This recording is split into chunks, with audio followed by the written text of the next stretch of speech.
and we're going to let you dine on whatever you choose. So wherever you want to go, whatever resources you want to share or we want to share, we'll take care of. Also, we're using Today's Meet, where you can go as a back channel. All the resources that we're going to have will be there with links to the Google Doc, to the menu, as well as our blog site as well. If you have questions, you can put them there. But also, if you raise your hand, we can talk you through those as well.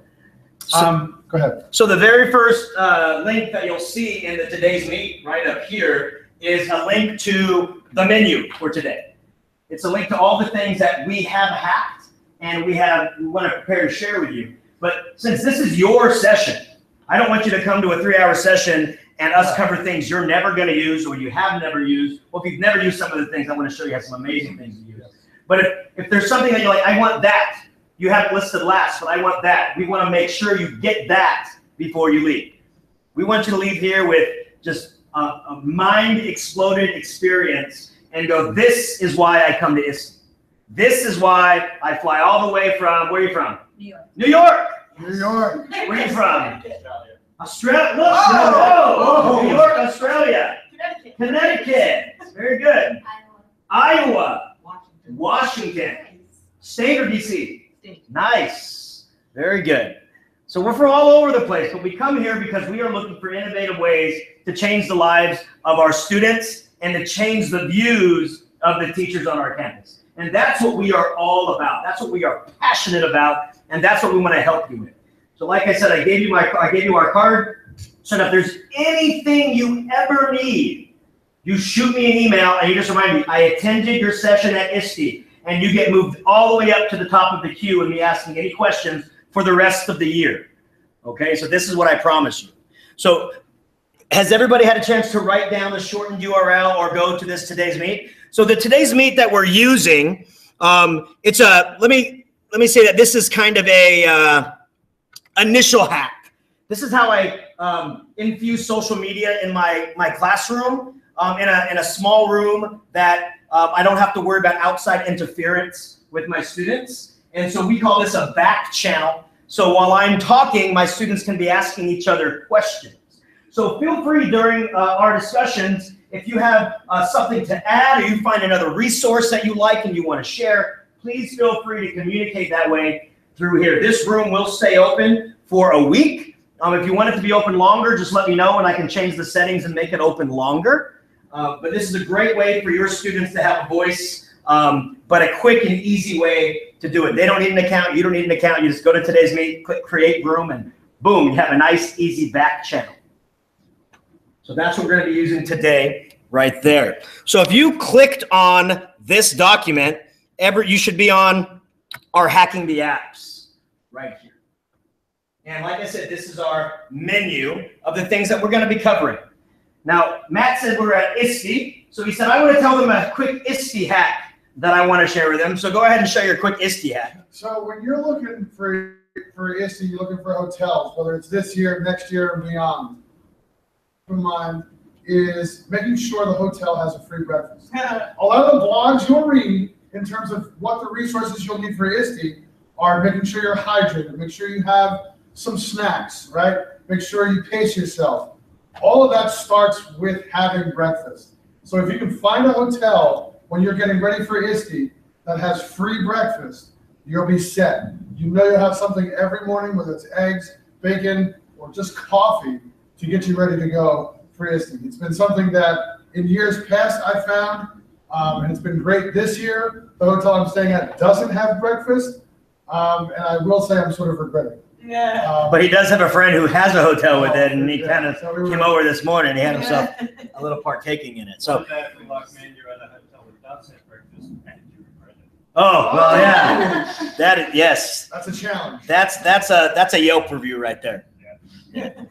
Now, one thing that I want to share with you is a lot of people don't think of Google Chrome as an app, right? But it actually is. Google Chrome is a fantastic app. In fact, it follows you wherever you go. So if you are normally going into Chrome and then you go to google.com and then sign in that way, you're doing it all wrong because it's not following you. You want to sign in to Chrome itself. Now I'm on a Chromebook, so it automatically has me sign into Chrome. But if you're on any other device, at the very top, you will see a box that you can click on and sign into your Google account there, but you're actually signing into Chrome. And what that does is any bookmark you make, anything that you do with your bookmarks up top, any extension that you add, I'm going to show you a few, it follows you to any device. And that's a great opportunity when you have to turn in your computer every 2 or 3 years to the district and get a new one. Everything follows you. Or you go home and you add a couple more bookmarks, it follows you to your school computer. So it's a great way to sign in to Chrome and not necessarily signing in to Google. Now, does anybody know what an extension is? An extension? Okay. Everybody knows? Good. Perfect. It's basically just an add-on to an app that's already in existence, and it gives you a little bit more features. One thing I want to show you for all teachers. And by the way, all the extensions I'm sharing with you are right. Oh, they're not there yet. Let me post it in. Let me give them to you. Copy link. There you go. So it'll be right here, and it will bring you to a neat little drawing that I made in Google Drawings. I call my favorite Chrome extensions. And I thought it'd be fun to have Chrome at a beauty salon getting extensions, and he's got the extensions on the end. But these are some of my favorites, not only because it helps to make things easier for me to get all of my information in one place, but also a lot of these things can help out students. So one of my favorite extensions is called Crafty Text. And the thing about this picture is it's interactive, so if you click on the option, it'll automatically have you download it and add it as your extension. Crafty Text does this. It takes any piece of information you want your kids to know. It could be a sign-in code, it could be a website, anything, and blows it up big screen so that the entire students see it. So if I wanted you guys to go to this page without having a Today's Meet, all I do is click on the CT, which is Crafty Text right here, and it brings up this box. If this was a shorter URL, I would just type the URL in or copy and paste it there, and we'd be fine and click display. But watch what happens when I put so that's the URL to get here. That's way too much to display. That's way too much for your kids to type in. So what this will do is it'll automatically shorten it for you and make it large. But a bonus is the shortener with QR. So not only will it shorten it for you, but it will automatically create the QR code to get there as well. So now it doesn't matter what kind of devices your students are on, phone, tablet, PC, they have the option to go to the code up top, or they have the option to go ahead and do the QR code right there. This is great for presenting as well. Great for back to school night. If you have a little handout you want your parents to have, they can do that right there. You can also print these out, and this is great for like workstations if you have your kids go to stations. Really great. So that's Crafty Text.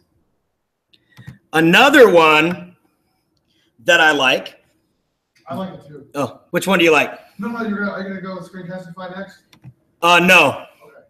So we'll, okay. I like them all, but is this little marker one called Page Marker. This little guy. It's a very simple extension, but it actually becomes very powerful, and I'll show you why. So once I click on the Page Marker, it opens up this little tiny menu off to the side. And now, anything I write on the screen, I can circle. I can underline. I can turn it into a highlighter and highlight things. I can check things off. If we're doing things in class, I can check it off. But the great thing is that it won't let me do it on the Chromebook. But if I scroll down, this stays with that spot. So in our classes, we've actually been doing our testing or quizzes on Google Forms. And one of the things we like to show them is test-taking strategies of crossing off the wrong answers, circling the right answers, putting a question mark where you don't quite know yet, and then continue on with the test. this allows them to still use those strategies on a Google Forms test just by using these. And then when you're done with it, all you do is hit clear or close, and it turns it off. So a lot of people are spending money on when you come up here and being able to write on the screen with all these things. This allows you to write on your screen but not have to spend any of that extra money. All you need is something to project, and that's all you need. Any questions so far? That was Black Menu, you said? No, that one right there was page marker. Oh, I didn't write that down. Let me write that down. I was going to say, wait, where is that? Boom, page marker. Now, another one. How many times have you been researching something or doing a whole bunch of stuff and the tabs at the top just get crazy? But you're like, this is important work. These tabs are, I need these tabs, right? I need to be able to go back to them. Well, there's two different things you can do, okay? And I put both of them on here. One of them is called Tab Cloud, which is right over here. And so what Tab Cloud does is by clicking on the little icon right here, it brings up all of your links with the little image that's attached to them. It lets you name what you want to call this, ISTE.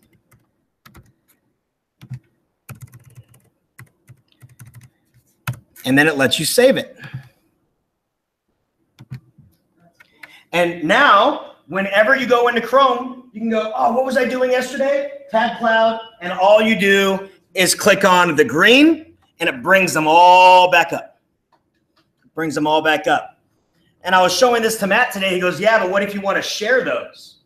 What if you're working with a group member, and you're like, these are all the resources I found last night. Let's go to them again. And you want to share it. Oh, my God, it doesn't have that. He goes, I have one for you. And what was it called? It was called One Tab. One Tab. So it's the blue tornado looking thing on the hairpiece. Yeah, right here. Right there. It's called One Tab. And this does a lot of the same things that Tab Cloud does. But if Joe clicks this, if he clicks One Tab, it's going to consolidate One Tab all there. Now it's like, now you're thinking to yourself, uh-oh, I got all my important information, but he's lost all of that stuff that he's used. But it's still right there. Now, he can do a couple things.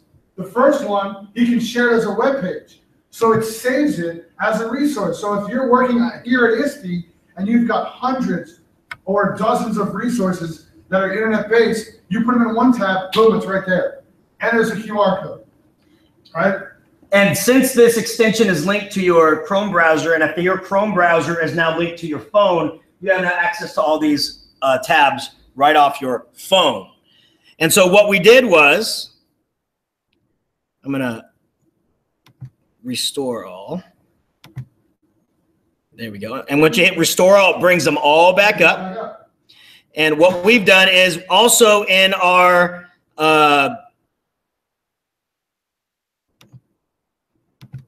document, we put a link to a tab cloud of all these extensions as well. So that if you want to share this with your fellow teachers, you just send them that link and say, look at all these cool extensions, try them out. Boom. Now they all have them. In one single email, your entire staff can have everything that we showed you. So one thing I want to point out real quick with One Tab too is you can favorite certain lists. So you can star them like you would on Google Drive. That raises the profile to the front of One Tab, right? You can also lock them so no matter what, they're never going to go away. Right, so it's they never get deleted. One Tab has saved my life quite a few times because there's been times where I'm working on my computer and I had a resource open, and I'll go back and I'm like, I know I had it in One Tab, and I go find it, click it, open it up, boom, life saved. All right, and Matt just showed me this one today. We were talking about, oh, I'm going to show this extension, that extension. He goes, what about this one? I go, I've never heard of that before. He's like, good, I got one for you. And so this one is called Black Menu. Black Menu, and you can tell that it's new because on my Chrome extension picture, it doesn't have an extension because it's all off on its own, right over there. And I'm like, what does this do? He goes, well, aren't you tired of having to go to another tab to go to your Google Drive or go here or go there? This actually brings everything to you. So if you click on this and you want to go to your drive, you click on it and all your drive documents are right there in whatever tab you're on. So you don't have to keep going back and forth. And it's for the account you're working on there. So like Joe, I have 4 or 5 Google accounts. So I can flow between each Google account and search all of those things. Also, I can go on YouTube and look for the video I want to use. I can go to Google Plus and search for the link I was using, all from the same tab I'm in. So you never have to leave that tab or start a new one. You can just continue using Google from the one you're in. Does anybody use Google Classroom in here? Okay, so let's say you're on a website and you're like, this is a great resource for my class. What do you normally do? Copy the link, go back to Google Classroom, add a link, paste it in. Yeah, and that's normal. I mean, once you got it, it's like boom, boom, boom, boom, boom, you're done. Easier. Watch this. This is called Add to Classroom. It's different than Send to Classroom. Send to Classroom is a little bit more complicated where you have to have the kids also do the extension. All this. This one is just, I like this. I want my kids to have it. So let's say that I'm on this and I want my kids to have this list of extensions. All I do is click on this plus, Send to Classroom. It automatically brings up your, would you like to log into your Google Classroom?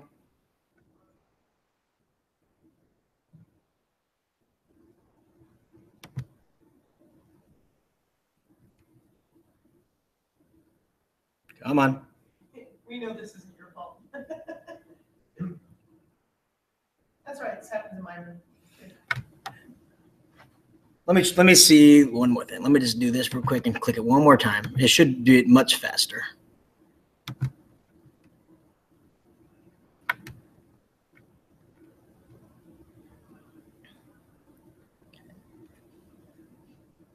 Nice. There we go. So it just lets you choose your class. Let's say I want to send it here. What kind of action do I want to do it? I want it to be an announcement. I hit go. Nice. Type in a thing, blah, blah, blah, blah, blah. Post. So I don't have to go into Classroom, find the class, do this, do that. I can just, boom, one click button. It's automatically linked. It automatically sends it on over. Just makes things a lot easier to be able to send things to your classroom that way. All righty. And the last one, it's a little tiny thing, and you may never, ever need it. But the reason I found it, I'm like, this is probably beneficial to teachers. Or students, because my principal at the beginning of the year goes, I want every teacher, I want their header on all their websites to be the exact same color as the district's color they have first on the website.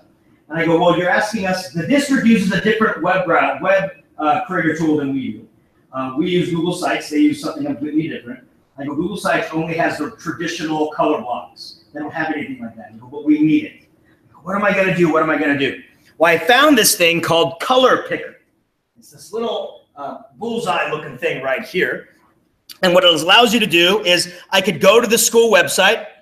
All I do is click on this little picker right here, hover over whatever color I'm looking for, and it gives me the hash code of that color. And then all I do is go into any Google thing or any color tool and click custom color, paste in that hashtag, boom, I have that color. Where was the picker? So the picker is the little bullseye looking thing right here. Okay. And it gets put up, right up towards the top. Does anybody have any extensions that they love, that they use quite a bit, and they're like, he should add this to his extension library because it works for me? Yeah, it's the one that you can take a screenshot and it starts with an S. Snag it. Right. Oh, Snag it from yes. Snag it works Yes. from TextSmith. Yes. Yep. Yeah. They've taken that down because it's now pay for. Oh, really? Yeah. So I'm glad you said that because there's another one that starts with an S right up here called Fireshot. And it lets you do the same thing. Capture the entire page, only a visible part, and it lets you edit it, add text to it, and then you can either save it as a web page to share it out as a link, download it as an image, or put it in your drive. So it allows you to do any of those things right up there. So I looked for Snagit today because I had taken it down and it's not available anymore. So this was the next one that I used right there, is that Fireshot capture the page. This isn't specific to education, but I live and die by LastPass. LastPass. Is that like it remembers your last password? It's a password manager, so you put in a ridiculously long and complicated sentence, and then once you log into it, it does all your logins for you. Nice. We're required to have different logins for everything. So I'll put this down here. LastPass. It's recommended by the security experts at Red Hat. That's Perfect. Excellent. And that's why we do this. So this is a living document that you guys are going to have access to. So we're adding to it as we go today. And you guys can also leave comments off to the side, right over here. Oh, sorry, not right there. Under this chat. Or you can highlight and leave comments right off to the side. And they'll stay there. So write all over this. This is your guys' document. We're not going to change it up. And it's going to be the same link the entire time. So you can actually move this link to your drive by clicking on File, Move to My Drive, and now you can have access to it whenever you want. All these resources. Matt, anything? Oh, Screencastify, huh? Yeah. So you want to talk about what Screencastify is? So if you've heard of Screencast-O-Matic, it's a free tool you can use to screen record on your computer. You'll get 15 minutes. Screencastify is another opportunity to do the exact same thing along with your Google account. What's great about Screencastify is, again, that 15-minute time limit. You can set it up so that it just records your screen. But if you have a webcam on your device, it'll record you, so you get that extra piece, extra layer of communication and collaboration. Again, 15 minutes. It saves automatically to your Google Drive and uploads effortlessly to YouTube. Right to the YouTube account you want. If you're an educator, right, you can make it, you can define it to be unlisted or public or private, however you need it. But Screencastify is a great alternative to Screencast-O-Matic. Did you send us that? The Screencastify code? I did not. Might be another session. But Screencastify is very easy to use. It's one click because it's an extension. You get to pick. And again, you got 15 minutes. And you're not really going to do any screen recording over 15 minutes. And your students aren't going to be doing it. You don't want your students doing over 15 minutes. You don't want your students doing that. But it's a great opportunity to give your students the opportunity to share what they've learned in a very dynamic way using their Google account. And the great thing about it is it links to their Google account. So when the kids log in, they just log in with Google. They don't have to give any information to anybody. Yeah. So everything that we're actually showing you, there is no student login. It's just log in with Google. And so our school is very litigious. They always look towards, could we get sued? Are we breaking the COPA laws? Are we looking at student privacy? And our lawyers look into it. And if they click on login with Google, it protects all that information because it's still stored on Google's server. So it protects everything. So our lawyer said as long as it has a login with Google, the kids can get on it. Otherwise, they cannot give more than their first name, last initial. And so these work out very well. And so the reason this is important is because towards the end, we're going to show you how to app smash, take multiple apps and smash them together. And Screencastify is a very big option to do this. It asks you, how do you want to store it? You always want the kids to store it in their Google Drive. And then when they sign in, it's just sign in with Google. And while Joe's doing this, the extra layer here, as an educator, if you have an EDU account with Google, you have unlimited storage. So all of your Screencastify videos can stay in that place without ever having to get any prompt with, you've got only gigabytes, 1 gigabyte left, you've got to delete stuff.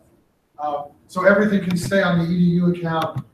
I've used my personal one, and so I've had to make sure stuff's on YouTube before I get rid of it. But because I'm also tied to my education account, it ties in seamlessly. And you'll see that there's an option to record just the desktop. That's whatever's on your desktop, or to record just a tab. And the big difference is sometimes the kids want to be recording a tab, but then jumping to other tabs to get more information. It'll stay on that one single tab. So that's the difference between tab recording and desktop recording. The tab recording will allow for a pen so that they can highlight and write things over. But another hack is if you want the desktop recording to jump tabs, but you still want the writing feature, then just click on the page marker extension that you've downloaded, and now you can still utilize the writing feature right up there. So those are our favorite extensions. That's how we hack Chrome to make Chrome bend to our will. That's how we make Chrome do what we want it to do. It's one of those things that Google lives by. Google lives by, when we put things that 4 billion people need, and then the other little things that may make it better for you, you have to add them yourself. Microsoft does, you get everything, and you can use 4 or 5 things, right? Because you don't really use everything. So that's why this is like a pick and choose, which is pretty neat. Now, does anybody ever use YouTube?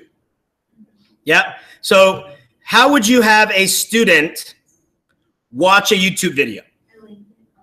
You link it in Classroom? Good. How do you know they're watching it? I ask them and they're actually honest. That's good. It's good. I teach 8th graders. Sometimes that doesn't work quite well towards them, right? One of the problems that I had is I love YouTube. YouTube has so much information. It has, it has the text, it has the video, it has the visual, all that multimedia stimulation, that cognitive multimedia principle that's really driving education today. It has everything. But we want to make sure they're actually watching it and not slipping to another tab watching another YouTube video. So there's a couple of hacks that you can use for YouTube. And they're both extensions. So one of the extensions, it's still in our Chrome extensions right over here. It's called Turbo Note, right down here on the bottom. And watch this amazing thing. Let's say I want them to watch this video right here. I'm going to skip the ad once it comes up. There we go. We skip it. All I do is like, okay, here's the video. When it pops up, Turbo Note it. And so they click on Turbo Note, and they can write right on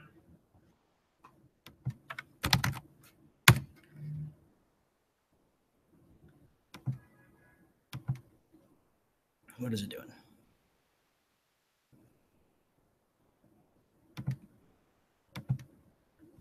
Come on. There we go. You can write right on the video, and it leaves your note at the seconds that they saw that video.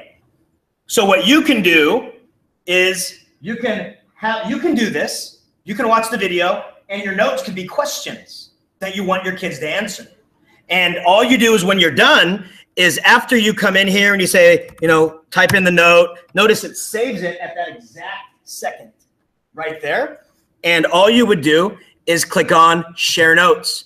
And you can put that share code into Google Classroom. Boom, now the kids have your notes to that. Where does it show up on the video that they see? It'll appear right up here on the Turbo Note. So they also have to have the Turbo Note? They do. Yeah, so what I do is I would take the Turbo Note link to automatically add to Chrome. I would place that in Google Classroom towards the beginning there. And of course, I'd show them how to use it. I call it Mr. Miyagiing them. Right, I'd say find something fun, and then through the video, list a few things that you liked about the video, just so they're used to it without it actually being an assignment. And it'll link it right to your account, and so all your Turbo Note notes will appear. So if you want to go back to it, you don't have to go to YouTube, find the video again, and see what notes you did on. You just click on that's the video I watched. Boom, here's my notes. So that's Turbo Note. I like that for note taking. But there's something else that I have used in my science class these last 2 years that has been enormously helpful to me and my students so that I can check for understanding. One of the things I always look for in any tech tool that I use is, does it fit my 3 standards? And that standard is inspect. That's number 1. Can I inspect my students' work anytime I want? Not when they're done, not on Monday after they've gone over the weekend. At this moment, if you are all on a YouTube video or all on an assignment, can I check to make sure you're all on task and you're answering the questions correctly? That's number 1. Number 2 is redirect. If half the class is answering everything wrong, That means I did something wrong when I was teaching. I have to stop the class and redirect them by going, hey, everybody's answering this wrong. Let me go over it again. And then make correct. Give them time to make their changes to their wrong answers and make it correct. I call it the inspect, redirect, make correct principle. Any tech tool that I look for has to fit that mold. Otherwise, for me, it's useless. One of the things that I have found that works out very well is Edpuzzle. Has anybody used Edpuzzle? Okay, a few of us. Edpuzzle allows us to actually embed questions right into the video. It'll stop the video, and you can ask a multiple choice question, a free response question, any kind of question you want. It'll let you ask it. But here's the problem that I have had. I'd be watching a YouTube video, and I say, oh, that'd be a great thing. I want to turn that into an Edpuzzle. And then a day goes by, and I forget, and I never turn it into an Edpuzzle. Oh, that would be great. I'm going to turn that one into an Edpuzzle. I forget. So what Edpuzzle has done is, because a lot of teachers are like that, they created an extension. It's called the Edpuzzle extension, and it automatically places an Edpuzzle button right on YouTube. So if I want this to be an Edpuzzle, I'm like, oh, that'd be a great Edpuzzle. All I do is I click on Edit with Edpuzzle. It automatically opens my Edpuzzle. Automatically brings me into the editing option. And if I don't have time to add the questions just yet, I can just hit save. And at least now it'll be in my library so that I know I can go back and edit it. At least it's there staring me in the face, not that I forgot it. Now, if you've never seen Edpuzzle before, this is what it allows you to do. So this is a video we've taken off of YouTube. Okay? I can cut the end off, shorten the beginning to only have a specific section that I want them to watch. And so that's what this very first part is called. It's called the cutting tool right here. This one is an audio track. So it allows you to do like an audio voiceover. Now, one way that I have hacked Edpuzzle is, are there any coaches in here? Anybody coach any sports? No? Or any, okay, so we do a lot of football games. And one of the hardest things to do is to get the kids to come in at lunch and watch film with us so we can tell them what they did right and what they did wrong. So what we coaches do is after the game, we go home, we upload the video to YouTube, we turn it into an Edpuzzle, and we create an audio track over the video. And so the kids just watch it on their own. And so that's what the audio track is. It lets you do like an audio commentary all the way through. An audio note is just a quick note. Where the audio track's the whole thing, this is a quick one. So if you know something important is coming up, you add an audio note saying, hey, wake up. I know you're falling asleep at this point, but the next thing you watch is very important, and it's your voice. I've done that a lot of times. I get kids go, just like that. When I know I'm going to be absent because I'm going to be at a conference, I'll say, I'm watching you, so make sure you're doing this. And then halfway through, I told you I'm watching you, wake up. So I throw my voice in there to make sure they know that I'm there. And then finally, the question right here. It allows you to, at any moment, you're like, oh, here, that's going to be a great question. You click on the question. It lets you do an open response, free response type question. It lets you do a multiple choice type question, and this one auto grades. And so what I normally do is I do 5 multiple choice auto graded so that at least I know by the end if they're actually watching it. And then finally, you have a comment one. So it's like the audio note, except it's just a comment. So it's like, hey, on the next screen. And the thing it does, it stops at any of these things where they have to read it and have to watch it. You also set it to cannot fast forward. So they can't just fast forward through the video and say that they're done. They can rewind. So like if they get to a question, oh, I don't remember what that was. They can rewind it and rewatch it so they can get the answer right. But they can't fast forward. And the great thing about it is it links to Google Classroom, 100%. All you have to do, I'm just going to hit save, go back to Edpuzzle. But you just log in with Google, and the kids don't have to log in at all because it's linked to their Google Classroom. Boom. All you do is click import from Google Classroom. It'll say, which classes? This one, this one, this one, and this one. Done. And so they're all there. Period 1, period 2, period 3, period 7. They're all there. Let's say that some students left, some students joined. Import new students. You click it, it refreshes, finds the new students, adds them, finds the kids that are gone, removes them, boom, back to normal. And then if you want to send this, so this is this video of solar cars, how to build a solar car. I want my kids to have it. Post to Classroom. That's it. Sends it to Classroom. Right there. And then as the teacher, you get phenomenal analytics. Right here. Tells you who's finished it. Tells you what they've done. In the classroom, it shows their progress. For who's not finished, it shows you if everybody's here and these guys are there, something's going on. So it lets you, I call this the racetrack. Right here. It lets you see that progress. But that's an easy way to hack YouTube and bend YouTube to your will. A great thing about Edpuzzle as well is you can upload any of your own videos as well. If you have videos that you made for your class or in your class, I like to do some rap videos for my kids. Way before Flocabulary. Yeah, that's right, Flocabulary, I'm talking to you. Way before Flocabulary, there was Marquez rap battles, and I would post them on YouTube. But then, of course, the kids would be like, that's lame, Marquez. They'd be marking me down, so I decided to put them on Edpuzzle, right? And so they're there. So you can upload your own.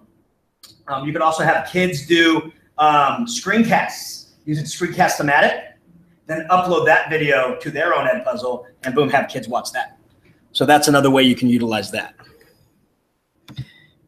Any questions? I know it's kind of like shooting from a fire hose, but once again, everything that we're doing on the screen, everything that's coming out of our voice is being recorded live on YouTube, but it's also going to be archived, and I'll post the archive link in here as well. And you can always go back, fast forward, rewind, relive the memories, put your legs up, eat some popcorn, like, that guy was awesome. Those guys are phenomenal, right? Can you just flip back to your QR code? Sure, which QR code? The first one with the... This one right here? For today's meet? For that one. All right, let me just create it again. I'm sorry. Oh, don't worry about it. That's the great thing about Crafty Text, is at any moment, boom, the QR code pop up.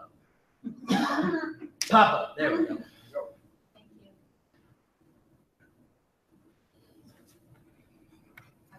All righty.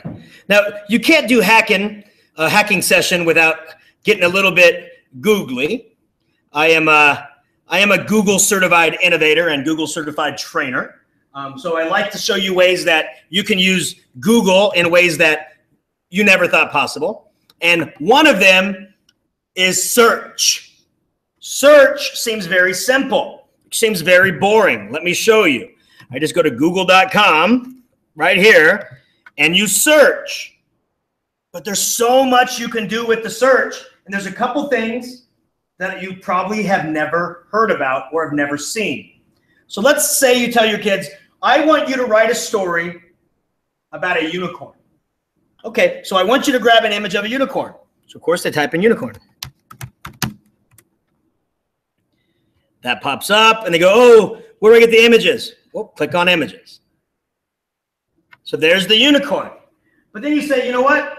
I only want unicorns in the color of yellow. Well, you don't click unicorn only color of yellow. What you do is you click on tools, color, yellow. Only unicorns with yellow will pop up. I know, neither did I. I just came up with that right now. Who knew? So this is great for, especially if you're in the primary grades and you're teaching color, you want them to search based on color. This week's color is green. So everything you search for has to have a green component. Right here. Just like that. You have your beautiful unicorns. Just like that. Now, here's another thing you probably have never seen before. You can search based on a picture. A picture. So here's a problem that that a friend of mine had. So a friend of mine has a blog, and this lady emailed him, and she says, I'm just starting out in the ed tech world. Your blog is really good. I see a lot of people are going to it. Could I write a post up for your blog. I'm just trying to get out there. And he's like, sure, you know, and she sent him her picture and stuff. And he's like, oh, this is weird. Well, I don't know why she's sending me her picture. Well, he took her picture and dragged it into the search bar, and it searched for that picture and found out it was a stock image, right? Was it a bot that was contacting you? He never figured it out. He just didn't contact it again. So like if you look for, let's see.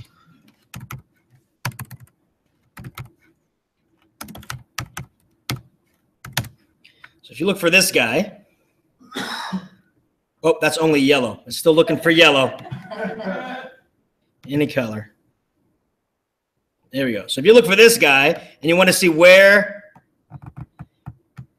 that picture has appeared before, it'll show you every website where that image has been found online. That's so cool. Right there.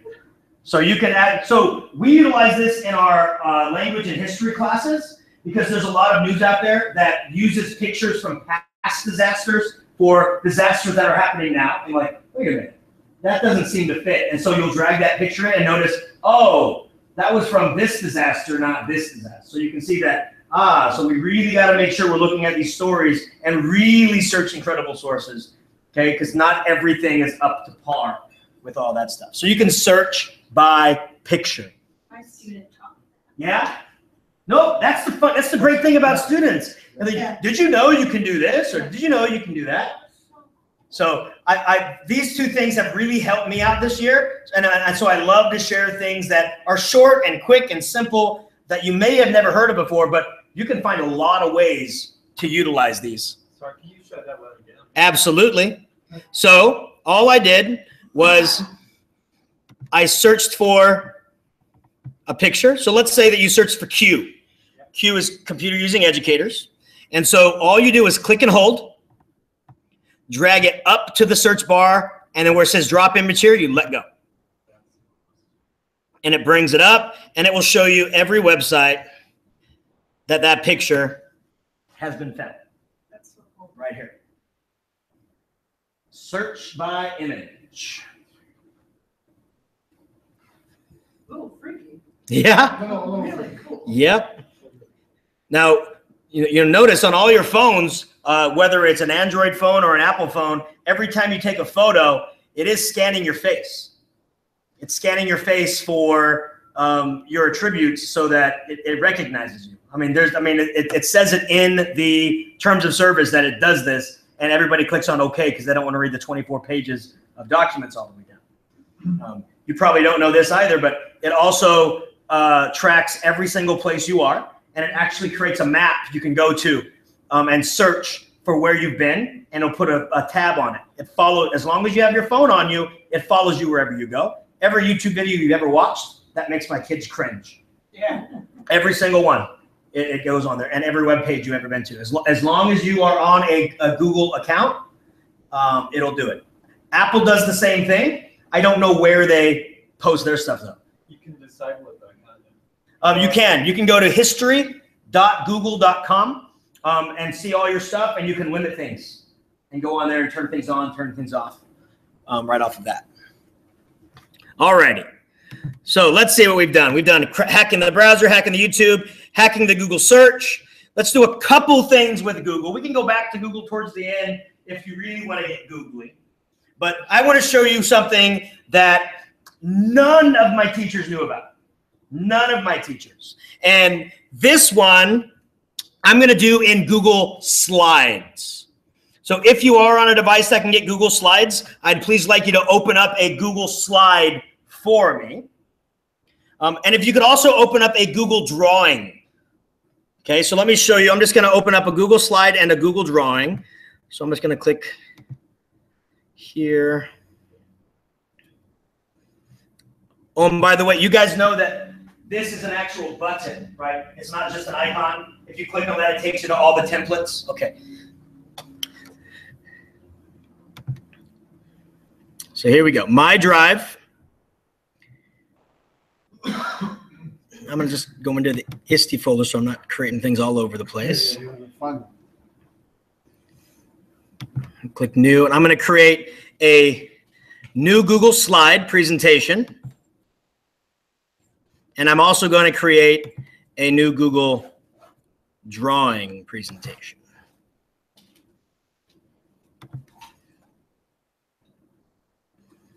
And remember, anybody, if I'm going too quick or you need me to show you something again, anything else, this is your session. So you decide how quick and how many times we have to go back. But I want to show you this. A lot of people think of Google Slides as just an online or collaborative slideshow creator. It's not. It's way more than that. You can get so many different projects out of this than you could possibly imagine.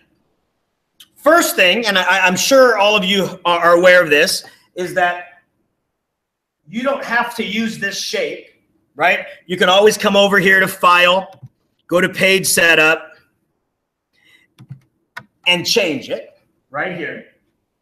But I like changing it to kind of like a poster size, like a magazine. So is that 8 by 11? What is a magazine size? 8 by 14. So all I do is I go to Custom, and I go 8 by 14.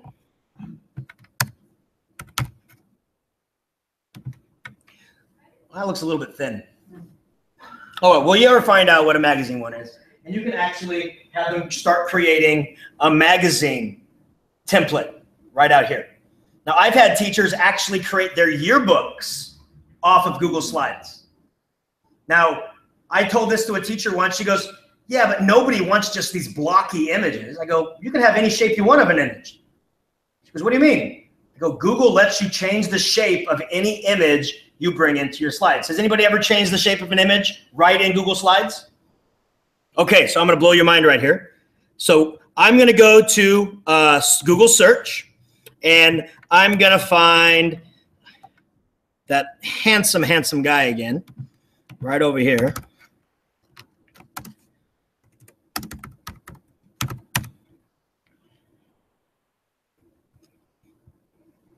Not Q Joe Marquez, just Joe Marquez. There we go.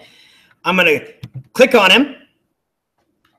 And if you want to put him in a Google slide presentation, you don't have to copy him or anything. You just click and drag. So I just click, drag over to here, and drop it. And it automatically creates that image right on there. But once again, I don't like the squareness of it. I want it to be a different shape. Okay. Well, does anybody know what this tool is right here? Crop. And you guys know you can crop an image, right? But I'm not talking about crop. I'm talking about changing the entire shape. There is a little down arrow next to it that a lot of people don't know about. You click on it, shapes, boom, exciting. Right there. So you can change the shape of any image that you bring in. So you can now start creating those images, those types of things that you would see in a yearbook right on Google Slides. And so we have a lot of kids that create these, not the school yearbook, because they won't go full on Google for that. They like to go for the big production companies, but club yearbooks. The clubs create little yearbooks, and we send them off to our little print shop. And they make them for like $3 a piece. And the kids, you know, either buy them or the teacher, if they collected club money, he just hands them out at the end of the year. But it's the students that create them in the club of their memories of the club, right off of Google Slides. Now, for Google Drawing, one of my favorite things to do is infographics or poster creation by layering, right? So does everybody know how to layer? Okay, so a layer is something without a background on it. So like if you go into Google Drawings, or if you go into Google Search and you find an image, most of the time it's square or it has a white background. That white is not going to go away. So you go into Google Search, and all you have to do, so I'm still on unicorns. So I'm going to type in unicorn. Let's say I want only blue unicorns. Blue. right there. But I want it to have no background. So all you type is PNG. That stands for Portable Network Graphic. And now you always click on the unicorn. So I'm going to click here. And you want to make sure the background has a checkerboard on it. That checkerboard means there's no information. That means it's transparent. That's what that checkerboard means. So now all you have to do is, I like this unicorn, click and hold. I'm going to drag it over to my drawing and let go. And it, boom, pops the unicorn in with no background. You can also do that if you, instead of choosing color, you choose transparent. Yes. And it will find all the transparent images for you as well. But unicorns need sparkles around them. So once again,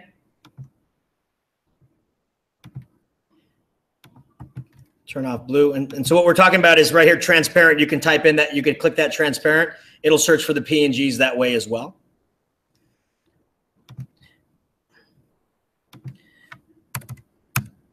Unicorn sparkles. Whoop.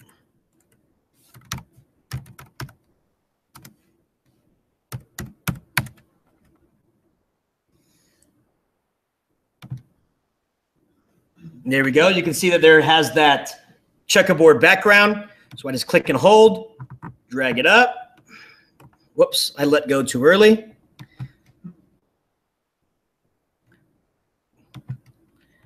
Click and hold, drag it up.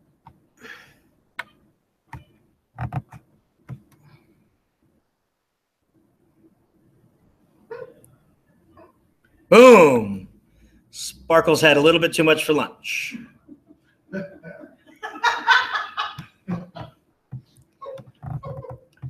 Must have been that hard to practice. So if the sparkles, like I don't want the sparkles in front, right? You could always go to Arrange, Order, Send to the back. Boom, now the sparkles are in the back. So your kids can now create actual digital posters or infographics or anything by layering things right on top of one another. And the shape tool that I showed you in Google Slides also works here as well. So if I want the unicorn to be in a circle, I click on the little down arrow, shapes, circle, and it puts the unicorn cropped into a circle. Now it's just a horse. Now it's just nothing special. Right there. That's cool. And the last thing here I want to show you is not that one. We've seen that way too many times. There we go. Is using this right here, magazine template. So instead of having your students write a report on the Revolutionary War, they create a magazine, like a Time magazine article, and they do interviews. I've already created, I didn't create it, my buddy Ryan did. He created a whole bunch of pre-made magazine templates that your students can use, National Geographic, Time Magazine, ESPN, even the Hogwarts Daily News or something, that all the kids need to do is change the images, change the text, and they have the template already made to go. So I want to give those to you so that you can just take them and utilize them. So I'm going to go into my Google Drive, and I'm going to just grab the folder and share the folder with you. And the folder is going to be view only, but you can open them up, make your own copy, and boom, they are yours. So let me go ahead and grab those.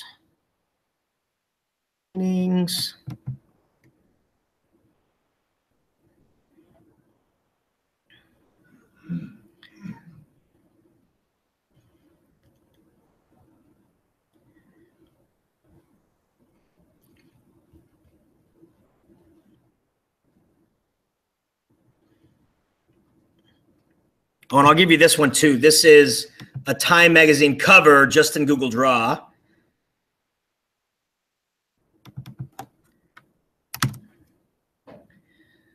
So I'll paste this in our document.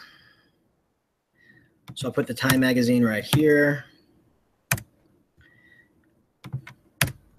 And for Google Slides, I'll put that one right here. And I'll add a whole bunch more tonight when I get back to my hotel room. So like I said, make sure you have the document that we're working on, because I'm gonna add more things for you guys, you all as well.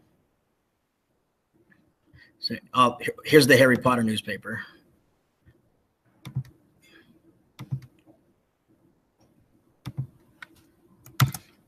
You guys got to open this one up. This one's great. There's animated GIFs already in there, and so it looks like the paper is alive, just like the Harry Potter one.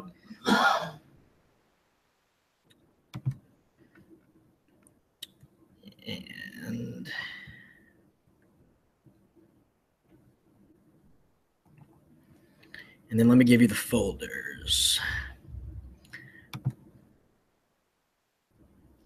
I'll give you a folders of graphic organizers that's already created.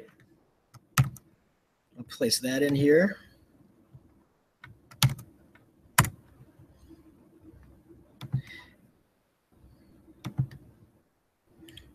And of the drawing templates, or drawing and slide templates.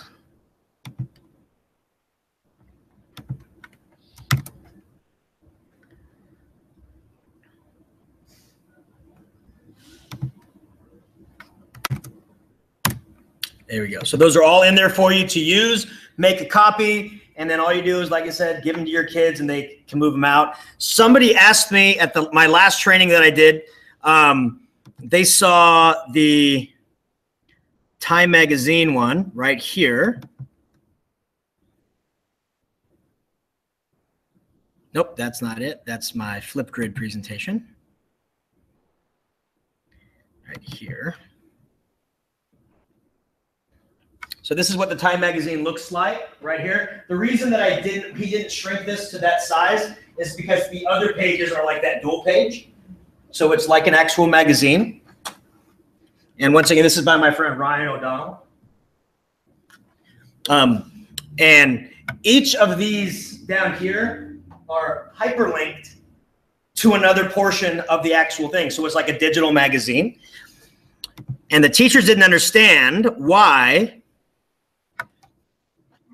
all the language is in Latin. They're like, what is that? Why'd you?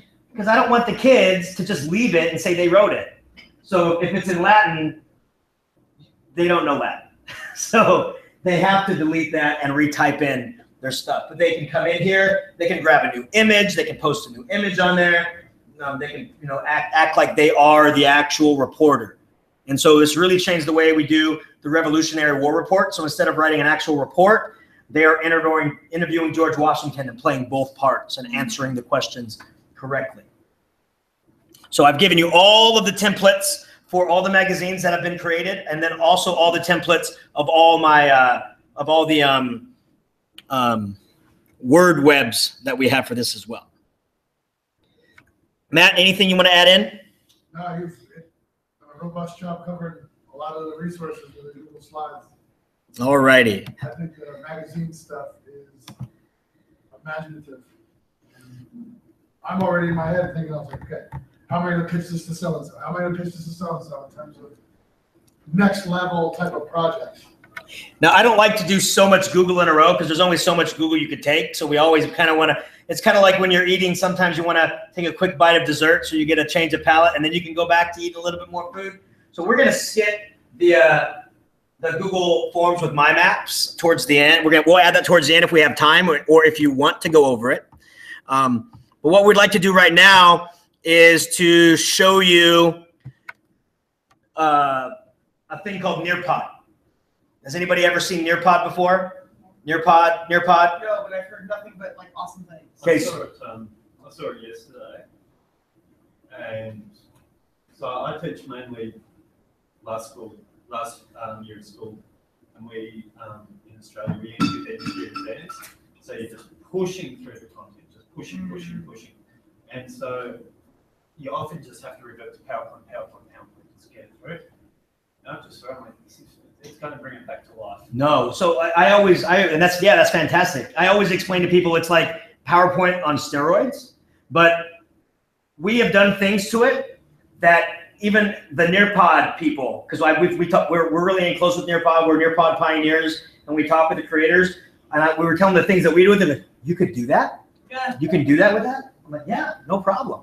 And so what I want to show you is what it is, because you don't know if we're hacking it until you know what it does. So I'm going to show you what it is, and I'm going to show you how we've hacked it. And I'm going to show you ways how you don't ever have to listen to those people trying to sell you a $10,000 Google Explorer kit ever again. All you need is a Nearpod app, and shoot it out to your kids, and you don't pay basically anything. Now, I do have gold accounts for all of you, but I left all the certificates at my house in California.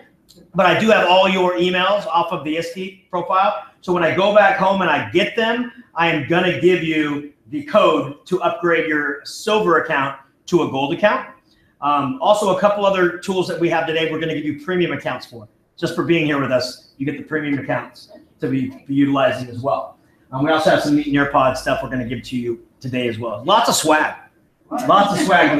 We figure you're going to come to a 4:30 session, we're going to be giving you stuff. We're going to make it worth your while. So what you're going to act as students for the moment, okay? And so all you have to do is go to nearpod.com.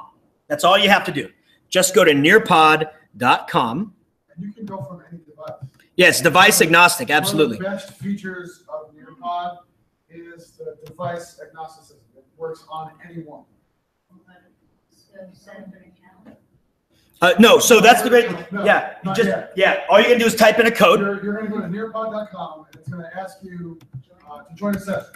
And I'll give you the join code in 1 The second. join code, and then we'll walk you through a lot of the features within Nearpod that way. And when you say any device, like phone included? Yep. Any device. You can go on a browser, on your Windows phone, And give on them- your Android. This is how most of my kids will be experiencing it? And Yep, and if they're using the phone and they use the Nearpod app, okay, that's the way that I recommend if they're using a phone or a tablet, they use the Nearpod app. Yep. The iOS one, much better than the Android one. We've already talked to them and said you can't leave Android out.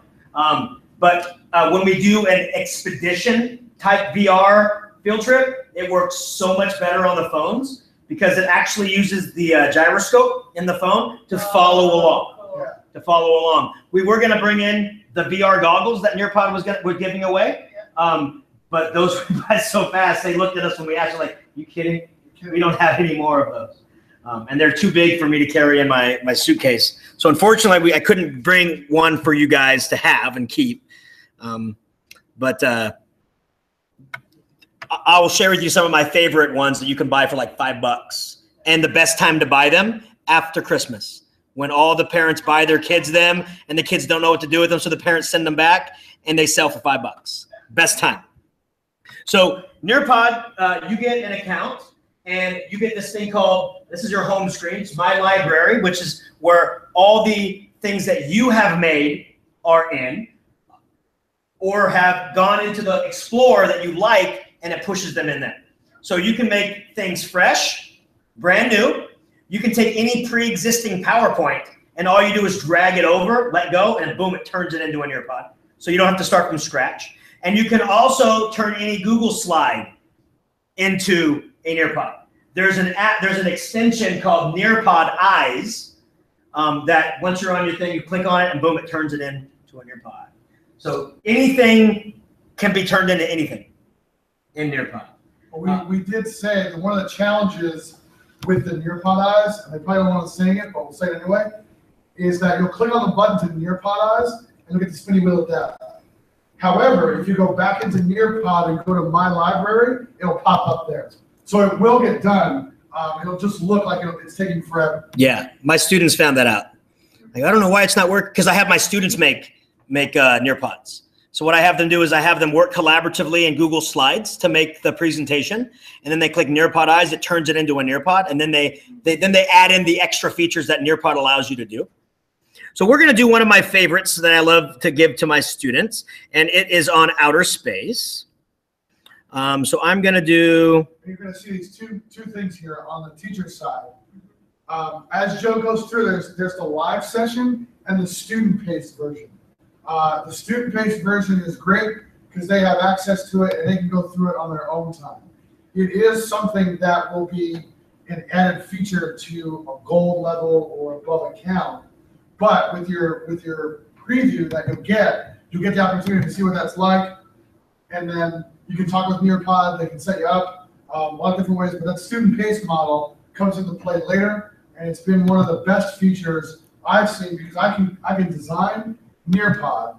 I can even run through it with the people I'm offering the PD to, and then when they want, I can say go back and take a look. They can just go to the student-paced version. Yeah, and this is one thing that you can app smash with. Yes. And I'll be showing you how to app smash it when we look at GoFormative, which is another premium account that we're going to be giving you today as well. So there's multiple ways that you can get your students here. Number one is you can just have them go to nearpod.com and then type in this join code. Number two is you can have them on the phone, on an app, on the Nearpod app, click on it, and then type in the join code. Or you can click send to Google Classroom. It'll send it right to Google Classroom, and all they do is click on it. They don't have to go anywhere. They don't have to know any code. They just click on it. They don't have to log in. It does ask for their name. I always have my students type in first name, last initial. First name, last initial. And there's a little line that says other. I'll talk to you what I have my students do with that line when I get to the hacking of the Nearpod that I'm going to show you in a second. Now, you should all see this screen now on your devices. Can everybody see that? So whatever I want on the screen is going to be on your device. Now, it doesn't prevent them from opening up a new tab and doing other things. So this never prevents you as a teacher from just staying up front. You always want to be roaming around. And some of you might be saying, well, how are you going to roam around if your computer's up here? You can actually control this with the Nearpod app.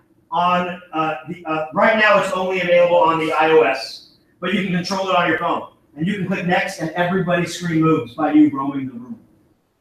So if I click next, yours moves right down there. Now, in California, this gets super laughs because that's like the #1 burger chain in California. It's not that special. I mean, it's just a hamburger, but everybody loves it. The line is always an hour long every day. I don't know. So what you're telling me is it's never just in and then out. No, Okay. You're right. It's in and waiting. It's got nothing on Shake Shack. I've heard good things. It's so good. They don't think they have one of those in California. They will.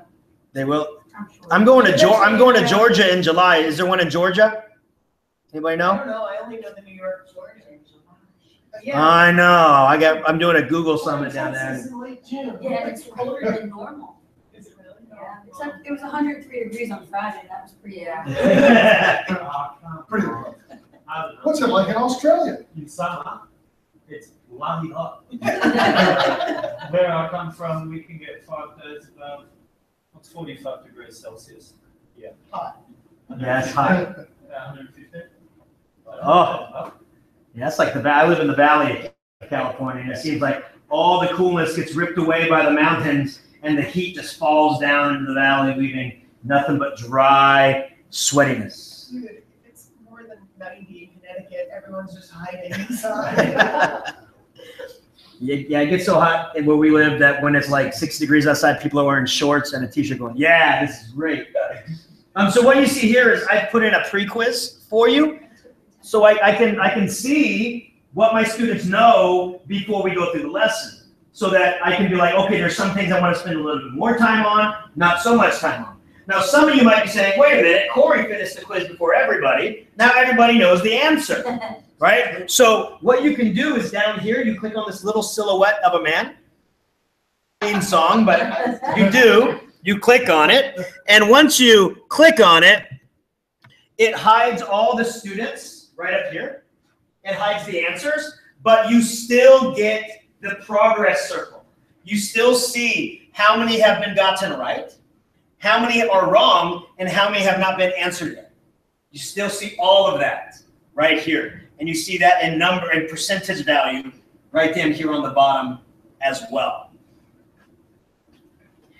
And the quiz is student-based, so it's like a quiz but it's in Nearpod and it's at everybody else's pace. It is, but you still will have students that take a long time, and you do give them time to do it. But sometimes you're just like, okay, 30 seconds left. Make your best answer that you can, And then when you're ready, you click share, and it pushes out your results to your device. So you can see the right answers versus wrong answers, see which one was right, which one you got wrong. So you're getting instant access to the correct information right away. You're not seeing other students' answers. You're seeing your very own answers. So where I teach, we're one-to-one, and we AirPlay onto the projector. Mm-hmm. Is it possible using this to have still up on the AirPlay what the kids are seeing, but then on my laptop that? Because obviously I don't want them seeing someone saying. Oh, absolutely. So you have a Mac, so you can AirPlay to the screen, and you can do the same thing that we're doing here. Or you can AirPlay to the screen with like a student device, and then run your thing off of your own computer from the back of the room. Okay, cool. Yeah. So the whole thing about this is not being tethered to the front or to the back. We have a wireless dongle that we plug in. Only in an EdTech conference can you say dongle and not be looked at funny. But we have a wireless one. So I have a Yoga. It's not a very good computer, but it actually turns into a tablet mode, so I can walk around the room and making sure all the kids are. I'm an 8th grade teacher. It's not if they're going to get off task. It's when they get off task. I'm right there to put them back on task. And most of the times, because they're done with the quiz already and some other kids are done. So that's why you click that. I can click unshare, and I can move forward. Boom. Whenever I present, I always follow the 2-for-1 rule. Okay? No more than 2 slides until I do an activity. No more than 2. If you go more than 2 slides without some kind of activity, you're going to lose them. So I always go 2-for-1. I do want to tell you, I did accidentally take out one of the activities between these, so it looks like there's 4 in a row. So it was just my mistake. Oh, it's going to try to catch you up to where he's at. So if you got out and went back in, it's going to try to catch up to where he is. All right, so we're talking about the inner planets right here. So that's what this slide's about. And so it asks me, because I have a video that I want to play. It asks me, do I want the video to play only on the main screen, and then all your screens will be still? Or do I want the video to play on everybody's device? Now, I have kids that learn best by looking at their own screen. And so in my students' little computer pack that they pick up every day, they go to their station, they grab a computer, and they grab a little bag that I made for them with the stuff inside. There's a headset. So they just plug in their headset, they put it in, and it's just one ear, the other one's open, so they still hear me talking. And so I do allow all devices. So that's what I'm going to select right now. I do tell my students, if you don't have a headset plugged in, turn your volume all the way down. Otherwise, you're going to get this echo throughout the entire room of the sound coming through. I was going to say, I think that was our experience at the first Nearpod Summit. We had a situation where we were with other educators. They put in a YouTube video. We're all there, and it just starts playing. We hear it echo. And it was one of those like, okay, well, ask you to stop, pause, we'll watch this one. And that iteration of where it prompts you was something that we had talked about. Like, you got to put this in there because we want to have the option, and we don't want to hear it all at once and echo. And so it's been a really neat added because it has made the functionality of video that much better. No, it does. And the kids love watching it on their own device. Some like to watch it up here. But this also helps out for those kids on IEPs that say they have to sit up front, right? With Nearpod, they don't have to sit up front anymore because whatever I do is going to be on their screen. All the sound is going to be on their device. So now all that special seating, it's kind of like what the movie theaters tell you, every seat's a good seat. That's not true. You don't want to sit all the way up front. Okay. And then, of course, if the kids are watching it on their own, they may want to watch it again. But when you're ready to move forward, guess what? They all move forward. They can't be held. They can't sit back and watch it again. Nearpod has something brand new called 3D Object. And so what this is, it allows you to manipulate this object with your mouse or your touch screen or just by touching it and moving it around. So you can zoom in, you can zoom out. So if you've never seen Mercury before, oh, there it is. And kids go, it looks like the moon. And you go, hold your thought. We're going to talk about that. Why does Mercury look like the moon? And we'll talk about atmosphere and all this other stuff as we get through to the moon. But the kids love playing around with this and zooming it around and all this stuff. It lets you manipulate. Now, the kids love playing with this. So if I moved on to the next slide and you had the option of staying on this, guess what would happen? You would stay on this and you wouldn't be listening to me anymore. So what I do is I'm a destroyer of dreams, and I click next, and all I hear from my students is, ah, right? And then once again, I have a quick video, and I throw all these videos in, but I don't show them all. They're options. So if I have a kid if I see the eyes of my students going, oh, he's going to talk about Mars, I know I want to show those Mars videos. But if like, Mercury, then I'm only going to show maybe the 3D and then move on after I've talked about that. Now, I just, I saw a little download button in the corner, so I did. Oh, yes. I'm just wondering what I just downloaded. Was it video? Was it that particular thing? Oh, is this Oh, no, that wasn't, I don't know what that is. Okay. You could probably swipe it out and go back to your. Yeah, the previous screen, there had a little download thing. I was like, oh, does that allow me to download the video? Maybe that's Oh, you can use an nearby. But you may see on the right-hand side, a little black down arrow. If you click on that, that's actually student notes. Students can take notes on every slide. And at the end of the session, when you say done with the session, it'll ask you, how would you like us to send you your notes? And they'll send you like a PDF in your email, and you'll get your notes that way. We're trying to get them to send the notes to like your Google account, but once again, that they'd have to log in to do that. So if you're trying to limit the logins, then you'll just want them to send it to their personal email account in that matter. I'm going to fast forward because I've shown you these things and everything, blah, blah, blah, blah, blah. We have our videos. We have our 3D objects. But here's one that you may have seen on the floor. And this is Nearpod's VR field trips. Oh, okay. Now, and if you have a mobile device, it becomes a window That's cool. that you can move it all around. If you have a phone, you should see in the upper right corner a little image of a Google Cardboard. If you click on that, it'll actually turn it into yeah, exactly. Yeah, so it'll turn it into a viewer, and you can go on field trips. So these are available to you to make any expedition that you want.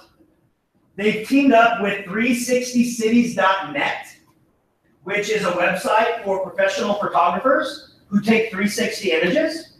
And so the entire library of 360cities.net that is deemed appropriate, right? You don't want to have a 360cities.net of like a Brazilian nude beach. It brings up only appropriate images. You search for them and you can bring up all the images for that as well. So one of the hacks that we've done is instead of spending $10,000 on a Google Expedition kit, you just have a Nearpod account, and that's it. It works for all devices. Whoa. It's device agnostic all the way through. Yeah, and I think just for a moment, this is where Nearpod has set itself apart from its competition. Whether it's Pear Deck or other resources, the inclusion of the 360 as well as that VR experience that you can touch and feel isn't something you can experience or your students can experience other ways. Nearpod does an excellent job of constantly growing, fostering change, and looking for those new endeavors. And so it has been something where I've worked with the science teachers where I am, and they've been blown away by the content, the rich content that is there, where we've looked at hearts, we've looked at the planets, the planet system, and they've been blown away by it. And it's incredibly unique.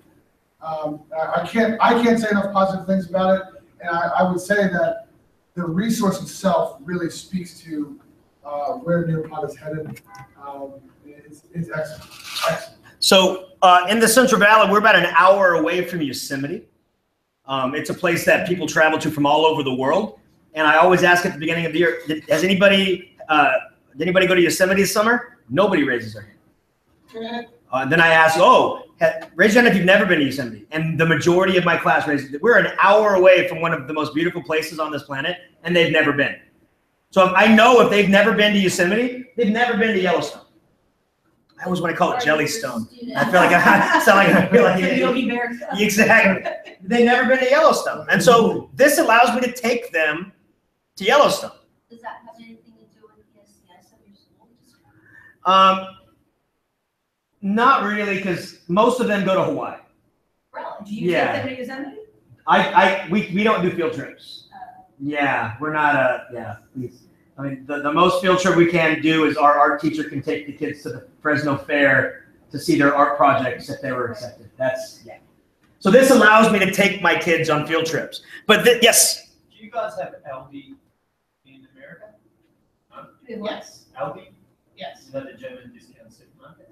Aldi, yes. Oh, yes. Very few of them. Sorry. No, it's probably we have us making it Englishized, but yes. Americanized. Americanized. Yeah. That's so cheeky. Anyway, they have recently been selling the 360 cameras and also the VR stuff.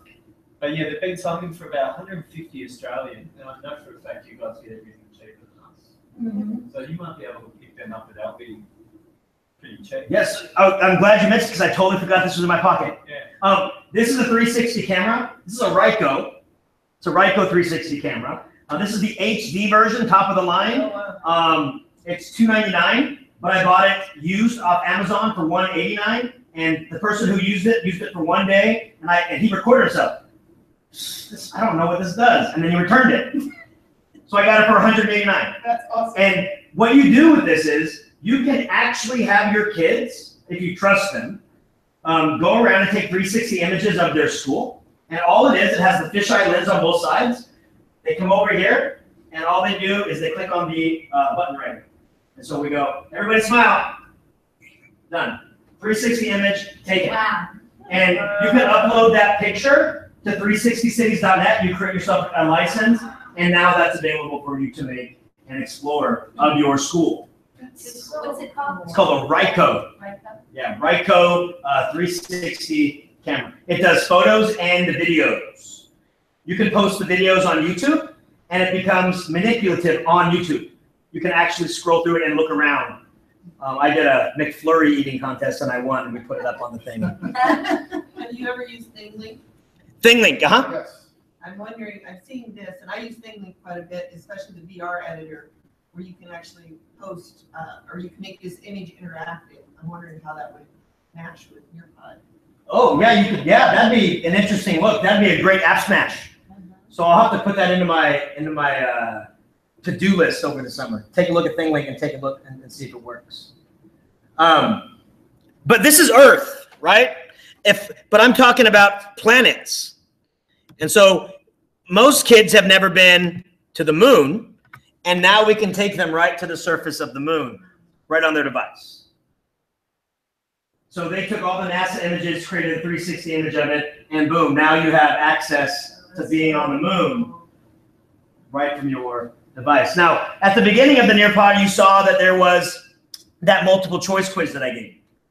There's also free response, and one of my favorites is draw it. So that's what I'm going to have you guys do right now. So I'm going to fast forward to the end. Now, great thing about this, I can take you right to the slide that I want. I click on this up button, and I can just skip through to the slide that I would like my students to see next. So I want the draw it question. So here's my draw it question, and I share this one. So notice it takes you to the slide that I want, and it says draw and label your favorite inner planet. Your favorite inner planet. This is one of those things where if I see a ring, I know it's not an inner planet. So I know my kids are listening. And it's touchscreen. So it works very well for touchscreen. If you don't have a touchscreen, you can use your trackpad. The kids get very used to it towards the middle of the year. Or you can use a mouse. The mouse works as well. And then when you're done, you click that little button in the bottom right corner and hit send. And you'll see what happens. It's okay. I tell my students all I the knew time, that. you're not being graded on the drawing, you're being graded on the effort and the correctness of your answer. And I go, even Picasso, whose paintings are worth billions of dollars, I don't think he's a good drawer. But I guess that's why he's popular, because he's out there. And so again, what you're using, the student version, the teacher version, is awaiting your drawing. As you finish, it'll pop up. We'll be able to see those drawings. And if we wanted to share them in the same way we did with the results, we can certainly do that to talk about if they're right, if they're wrong, why they are, and have a discussion about those. It's really, actually, it's really good. It's not, you're laughing, that is really good. That's a much better effort than I would put forth. And some students notice that there is a image button where you can go from an image thing from Google and then drag the image over. And that's when I always tell them, like, oh, that's a fantastic drawing. That's okay. No, that's being innovative. Exactly. That's using the resources available to you. Now, and look, see, we have our images coming in. I want you to also understand that this drawing, it is defaulted to a blank canvas, but you can put a background on there. So if you're an English teacher or you want to teach, you're talking about adjectives, you can put up a prompt and have them circle all adjectives or verbs. If you're teaching younger kids, you can say, which of these objects doesn't belong? And they put an X on it. And so you can instantly see if your kids are getting it. So for math teachers, you can put up a math problem and they have to solve it right on the screen. So you see you have a blank canvas, but it's a blank canvas for you as the educator to put whatever you want as the background. And you see how everybody's coming in right in here. Some students take a long time with their art. And so I always tell them 30 seconds left, 30 seconds left. And the reason I do this is because when I start sharing these out, if you're not done and you haven't hit send, it'll wipe your picture off. So that's why I say, even if you're not done, hit send within the next 5 seconds. So it looks like we're done. Is everybody done? I sent it to you, but I don't see it. Oh, there it is. Okay. Yay, we're done. So now I'm going to start going over some of these. So I go, wow, I really like this drawing. So I click on it. I click share. And it should appear on all of your devices. Now, I want you to imagine, in California, our low class is like 38 kids. We can go up to 42. Okay? So I want you to imagine a kid in the back who posted their picture and I shared it with everybody, looking forward on everybody's screen, their image. Okay? The emotion on their face is like they're watching themselves on TV. It truly is like, that's mine. And they look around, it's on everybody's computer. And like, that's mine. And they stand up, even though I have it blocked off, because I don't want to, have the kids embarrassed. They go, that's mine. You show them mine. And then guess what starts happening? Popcorn starts happening. Hands go up. Show mine now. Show mine now. Show mine now. And then you become the bad guy because you go, class, we have to move on. And you don't show somebody's and they're mad at you the rest of the day.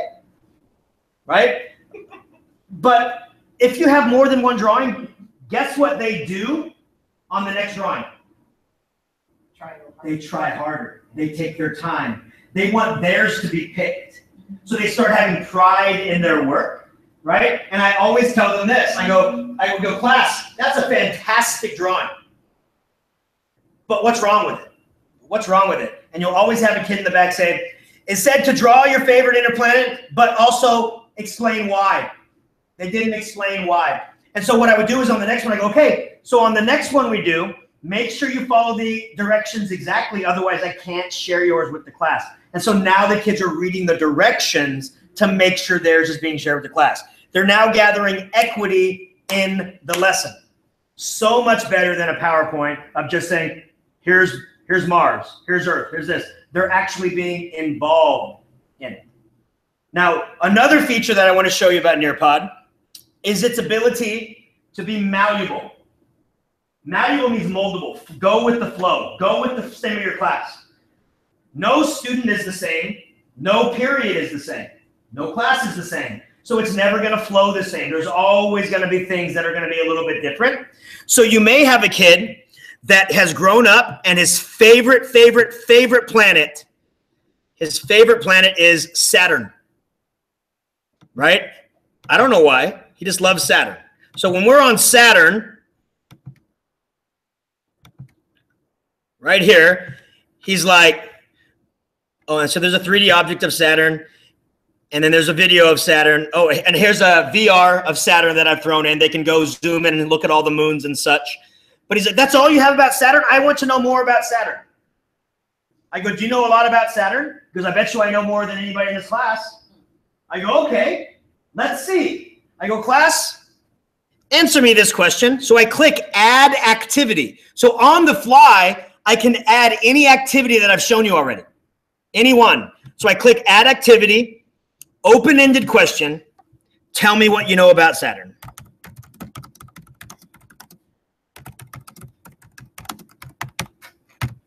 And I click share. And now on the fly, I have a question that I didn't think I was going to need to ask, but a student wanted that to go that way, and boom, you answer the question. Yes? So say I'm using this with my upper end students, 17, 18-year-olds, using for history, tell me why Racetrack, blah, blah, blah, blah, blah. And they've answered, are they able to save their answer somehow? Or is it largely, is it ephemeral and it's gone? Correct. That's the way it is at the moment. Right. But you as the educator get a complete report of every single thing the kids have done. Right. You get their quiz report, you get all their responses saved in their reports, all their drawings are saved in the reports to be viewed at any time that you want. So I could then, I could share all the responses with the whole class. Correct. So that they've got a record of what everyone said. Yes. Now what we're trying to get is when you take notes, right? And so when you say send me the notes, it also sends me all my answers. So we're trying to ask them to do that part as well. So we want the kids to have that in their thing. So if the kids take notes, can it save their notes or do their notes disappear? So when you take the note at the very end of the lesson, it'll ask, where would you like us to send your notes? Right. And so it'll send it to you. It'll send it to them in their email. Right. So one of the, piggybacking off your point, is that if you're asking a question like this, and the students are typing their answers, and Joe says 30 seconds, and someone's still typing, and he moves on afterwards, that response is gone. So it doesn't. So try to make sure you get all the responses from the students, whatever it is, because there will be one or two who will take their time, get at the end, you're like, okay, I got to move on. You go, and their answer, because they didn't submit, is thereby. Yeah, you want to make sure they do hit that. That is one of the challenges where, one of the situations where we're trying to work with Nearpod, where at least if I am typing something in, whatever I have can go in. And then notice I can share out the answers. And if this was something that the kids should know, I go through what I call the unacceptable, good, and great talk. So I would show a question, and go in. So I would come in, I click share. And once again, if this is yours, I'm just using you as an example. So I click share, and so you guys all get the example. I go, class, this is an unacceptable answer. Now, we've been talking about Saturn for the past 3 weeks, and by this time, we should know that Saturn is known mainly for its rings. We should know that Saturn is the second largest planet. These are things we should know by now. So I'm not saying your answer's bad. My kids know unacceptable does not mean bad. It means at this point in the year, what we're looking for as a class, we can't accept this. So that's an unacceptable answer. And I ask the kids, what should they add to make it above unacceptable? They go, well, you need to add this or add that. And so I'll find another one that fits that category. I go, good. So I'd come down, I'd share this one, and I'd say, class, this is a good answer. This is good. They're talking about the rings, but it's not the only planet with rings. We know all the giant planets have rings. They all do, even the ones that don't look like they have rings. Jupiter does, but it eats it up and another ring forms. All right. What would make this a great answer?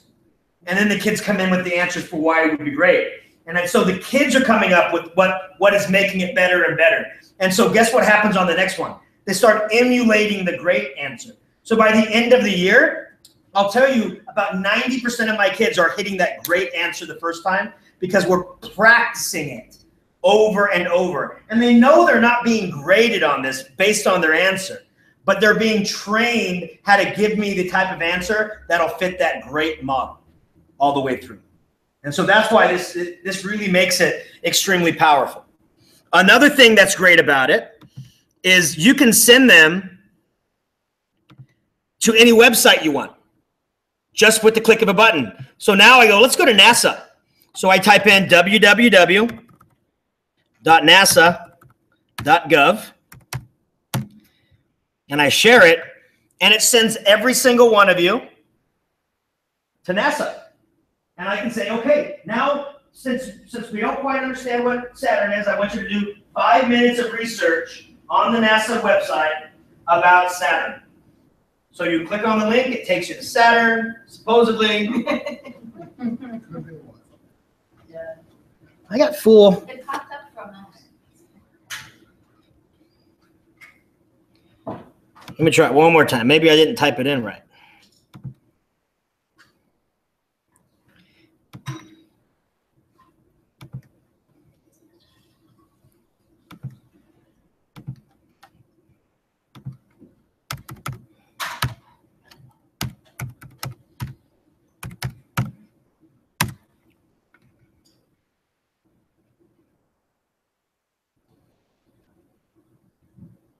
There we go. That should work now. Did it work? No, they're still on the. Oh, did I not hit? Did I hit preview instead of send? Oh, yes, I did.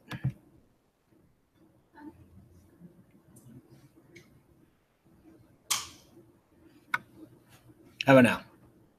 Still. Yeah. Well, it should send you to NASA, and it'll only let you be on that NASA page. And then when I click close, it'll bring them off of that page, so they can't linger behind.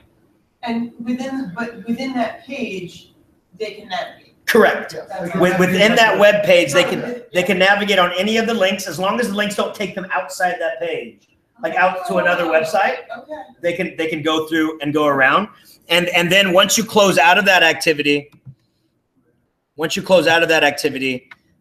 it'll bring them back to your website. So it allows you full control over your class. So you kind of get the overall view of what Nearpod is. And what we've done is we've hacked it to bend it to the way that we want. And what we've been wanting to do is to make sure that we can differentiate instruction on the fly. We want to make sure that if kids aren't getting it, and that's the problem with PowerPoints, is if they don't get it, you're like, well, the next slide doesn't help them, right? They're just going to get farther and farther down that quicksand. So let's say that we're on Mars, and you're like, yeah, what color is Mars? Blue. No, guys, it's red. It's the red planet. Why is it red? Because it has ketchup on it. Or they're not answering it. So after we've talked about it, they're still not getting it. And you're like, oh, I can't move on, to Jupiter until they get Mars. They have to know it. And so what we have done is something called the Nearpod Inception model.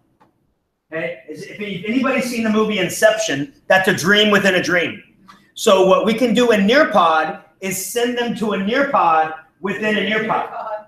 So we are in what's called the live version. It's teacher paced. But what you can do is create a student paced, give them that link, and they can go student paced through the Mars activity. It does require 2 windows open. So you do have to kind of be premeditated with a just in case attitude. Just in case they don't get something, I'm going to have my folder open with all my other Unit 6 weapons. So these are all my Unit 6 possible presentations I can give the kids. I don't ever give them all of them, but these are my just-in-case lessons. So if we're on Mars and they're not getting it, I would come down. Okay, here's my Mars one. I click Student Paste. I grab the link. And then in the Nearpod, I click Add Activity, Send to a Website, which is Nearpod, and I share it. And if they're working within the app, how does that same thing, it'll send them to this as well, Okay. seamlessly. Now, So it's only you that has to have to. correct. The kids don't have to do anything. Now, you do want to make sure that your student's browser is up to date, because on like anything less, I think Chrome 52 or lower, when you take them out of this and you want them to come back into your linear one, sometimes it hangs for a second and the kids say something. But Oh, yeah, so you It's like on actually, the app. It's I have to so re-log web in. domain. So you gotta have the app on the website. there you go. Okay, cool. And so all it's asking you to do is put in your first name, last initial again. And then notice, this is a student-paced version. And so you control going through it. You control everything that's done. And so now you have differentiated the lesson on the fly with a Nearpod within a Nearpod. Okay? Now, what if you're doing a math lesson or an English lesson, right? And half the kids in your class understand it 100%. So having them do this, they're like, we already got this. We don't want to spend time, right? So what you do is the Nearpod inception model split. I know. It gets, like I said, it gets a little bit. It's a little bit deeper. And so what you would do is instead of sending them to an actual open lesson, what you do is you send them to nearpod.com and they just type in, you give them 2 options for codes, right? Because if you look over here under the student paste, it gives you this code right here. And so what you do is you tell the kids, if you understand the material that we have on the next slide I send you to, you're going to type in this code. If you need extra help, if you don't understand the material, you're going to type in this code. You'll have another code down here. And so what it does is it splits them into higher level learning and remedial learning. They get 15 minutes to go over their materials. And guess what happens when you hit next? Brings everybody back to the same linear path again. So linear path, split to differentiate, and then back to linear path once again. It does take a little bit of premeditation of knowing your kids and knowing what am I going to do if they do get it and what am I going to do if they don't get it. Already having that premeditated in there, and you'll already have the codes ready to go right up to the top. And notice when I click on close this activity, and once again, it all depends on your browser, as long as it's up to date. If I click end activity, it should bring everybody back to our linear presentation.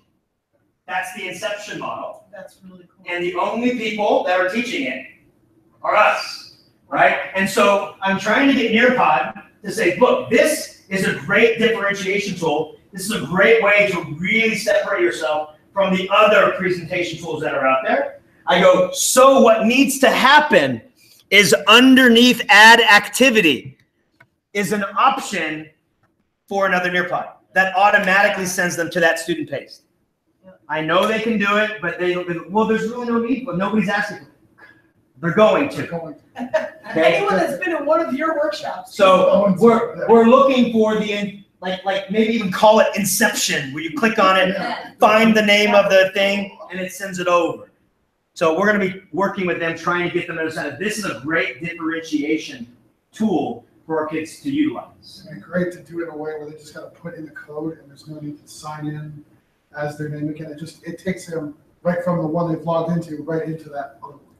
Now, I want you to understand what we're doing right now is we are actually recording live. Everything on my screen is being recorded live to YouTube. My voice is being recorded live, and this is being recorded live. So if anybody was following along and they saw the beginning of this Nearpod, guess what they could have done? They could have joined into the Nearpod, right? I found this out, and I go, wait a minute. If they can accidentally join into the Nearpod, what if I did this on purpose? So what I did was I started a YouTube live with another teacher. And I said, I'm going to start a Nearpod. So just broadcast my YouTube live in your classroom. I will be the lead teacher. You will be the co-teacher. And your kids log into my Nearpod. So I am now teaching your kids and my kids. And you have the option of doing 3 things. 1, you can interject when you have something else to say. 2, you can go around with your computer or a microphone or whatever you have, and other kids can ask questions with us. Or 3, you can be our back channel moderator. So we can have a Today's Meet open at the same time as doing the Nearpod, where all the kids can be asking questions, and you could be in the back channel moderating the questions to make sure everybody is staying on task. So you can co-teach digitally with the teacher next to you, the teacher across your district, across your state, across the United States, or even in Australia, right? If time zones, you gotta have are good. But yeah, and I'm gonna show you on this very next thing. I'm gonna show you how we can do what time zones don't matter, and we can collaborate with each other. Time zones don't matter. So I was about to say, can my students download? So I've got a student who's away. Can they download the Nearpods I've prepared? Yes. So all these Nearpods, when you click on Student Paste, are saved for 90 days in that Student Paste mode. The Nearpods are saved forever until you delete them. But the code for a Student Paste is saved for 90 days. So if a student was absent, you can post that in Google Classroom and they can access it for up to 90 days. Or you can embed a Nearpod anywhere you want. I embed them in my website and I embed them in a Go Formative, and I'll show you what that is in a minute. So there's many places they can access this. And so now it doesn't matter. Even if the students are not in your class, they will still have access to all the material. If you're doing the YouTube Live code teaching, even if you're not code teaching, I recommend doing the YouTube Live because it automatically records and archives every lesson that you do in your YouTube channel. And so now any kid that is not in your class at that moment can go back and rewatch it and be like they were in your class. I've had some kids that actually follow my YouTube channel, notice that I'm doing a Nearpod. If they're like in the dentist office or they're at home sick, they will actually join the lesson from home and participate in the lesson and not even be in the classroom. Speaking of that situation, I was working with a paralegal studies instructor, and I was trying to get her to convert to Nearpod, and we had this watershed moment. Watershed moment was one of her best students was running late, about a half hour, and so she wound up texting her the code to Nearpod, and she was on her phone on the bus getting to campus in the Nearpod. She got to class a half hour late, and it was like she hadn't even missed a beat. It was that moment was the pivotal moment where Kelly was like, "This is real. Like I've got to go all in on Nearpod," because it fundamentally changed how she was able to communicate, integrate all she was doing in her classroom. So, like I said, I do have Nearpod codes for you, so that you can have free access to this. But what I would like you to do for a few minutes is I would like you to create a Nearpod account just by going in a Nearpod. I'm gonna exit out of this presentation right here so that you guys can get out. So I'm gonna end session. I'm gonna click yes. So now we're out of the session. So you should all be out. I would like you to, in Nearpod, just click on log in. Don't click sign up, click log in, and just choose with Google. And so it just logs in with your Google, and now you have access. I believe you get a gold account for 30 days trial. And then I'll give you another gold account so you can do after that to extend your trial. Once I get those codes from my house. But what I would like you to do is play around with this, take a look at how easy it is to find lessons. One of the things that really drives this away is that from other presentation tools that are out there that you see out in the thing, is it has pre-made lessons from educators from around the world, all pre-made, and it's all set to all the standards that are out there. You can also share your lessons with fellow teachers. So you can say, I want to do Unit 1 Nearpods. You do Unit 2 Nearpods, and you just share them with your team, and now you all have access to them as well. And so they have a great library for these. If you get a school account, here's the cool thing. They have a school library. So any Nearpod that other people in your school are using will appear right here. So you're like, I wonder what Betsy's doing over there in room 206. You click on school library. Oh, she was using this lesson. I think I'll use that one too. And you have it. Boom, it's right there. And so you have complete collaboration from your department. I had this tool itself is the thing that was the watershed moment for one of my fellow teachers in my science department. He hated technology, never saw any use for it, only saw it as a distraction, would always brush me off every time I tried to show him something. And I should just sit down with me for 15 minutes. Let me show you Nearpod. I showed it to him, showed him how to make a Nearpod. He goes, that's it? Well, that's it. He went home, did all the Unit 1 lessons. And since then, he goes, I'm doing all the lessons for us. Because he loved doing it. And that was 2 years ago. And this year, he was given our highest award in the district, the Crystal Award, for innovative teaching using technology in his class. Wow. And this was the beginning. He didn't get it for just using Nearpod. But this was the opening to the door of the reason, not because it was easy for him to use, but because he saw the potential and the eye-opening experiences that the students had that allowed for him to really connect with his kids and understand what they knew and what they didn't. And so that was a big opening moment for them. So play around with this for another 5 minutes. I want to hand out some things. Does anybody have whiteboards in the room? Because I don't use whiteboards anymore. I have 4 of them. So if anybody doesn't have a whiteboard, you probably don't need this. Anybody else have a whiteboard in the room? Okay, right here. And we have more Nearpod stuff, if it'll fit in your bag. One or 4. So definitely whoever didn't get a thing gets one. This is a Nearpod Expedition. Oh. You can open it up and fold it.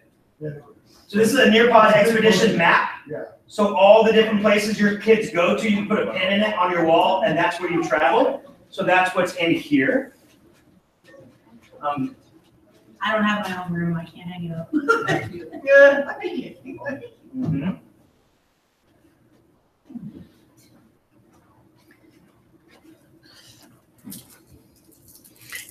And then once you are near, and I want you to make sure, understand, we don't work for Nearpod, okay? And people ask us all the time. Okay, I work for my students, and I actually, we only show tools that have proven us that they work, and we want to share that with other educators, okay? Using the free version of Nearpod, perfectly acceptable, right? There's a few things that the free version doesn't allow you to do, like student paste. You can do live, you can't do student paste. So they couldn't be able to access it after the fact, but you could hack it by YouTube living it, and the kids can watch that when they're done. It doesn't allow the VR expeditions in the free version. That's gonna be in the gold edition or the teacher edition. So there's a few things that it does do and doesn't do. I couldn't use it in my class because we have 40 kids every period in our classrooms. If you have 30 or less, the free version works perfect because you can have up to 30 kids at a time logged in and be perfectly acceptable. Okay, so once again, we're not trying to have you buy an account in Nearpod. I had my school do it because I thought it would be a great benefit to my teachers and students. But for you, if free version works for you, go for it. I've noticed to send it to the website, you need gold. It's gold paid for. Gold it's like $8 a month, or it's like $100 a year, something like that. But that's the code that I have for you guys. That I'll email out to you. I think it's ISTE, ISTE, I think, but I'm not quite sure. So I'll double check at home on my thing. And if so, all you do is go to nearpod.com/redeem. You type in that code, and you should get the full month thing. So if you want to try that tonight and it works, you can email me and say, it worked. Don't worry about it. Okay. So, but I wanted to whisper it so these people don't get it. All right. Okay, so here's the next one. And I love this next one. Love it, love it, love it. And they're actually here, and they're called Flipgrid. Flipgrid. And this is the one that it doesn't matter what time zone you live in. You can collaborate with other classrooms. And so if you could please go to flipgrid.com and sign up. I'm going to give you the free code to get the premium account to Flipgrid. Okay, and so all you do is click on admin login.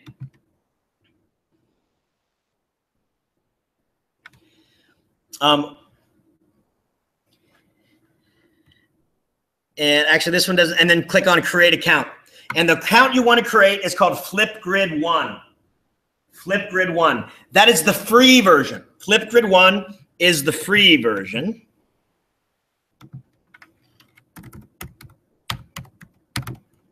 If we already created an account? If you already have an account, let me show you how to get your upgrade.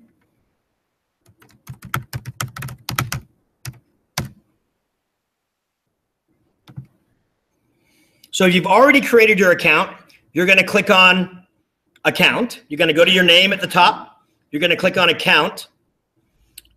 And I already have, I think. You're going to click on, it should say upgrade. Just says purchase. Purchase. You're going to purchase, and then it'll ask you like some questions about what school do you work in, is it tax exempt, blah, blah, blah, blah. Just fill that any way you want. But then the next page will be the purchase page. There'll be a code. And the code you're going to type in to upgrade your account is going to be, let me do my crazy text, crafty text.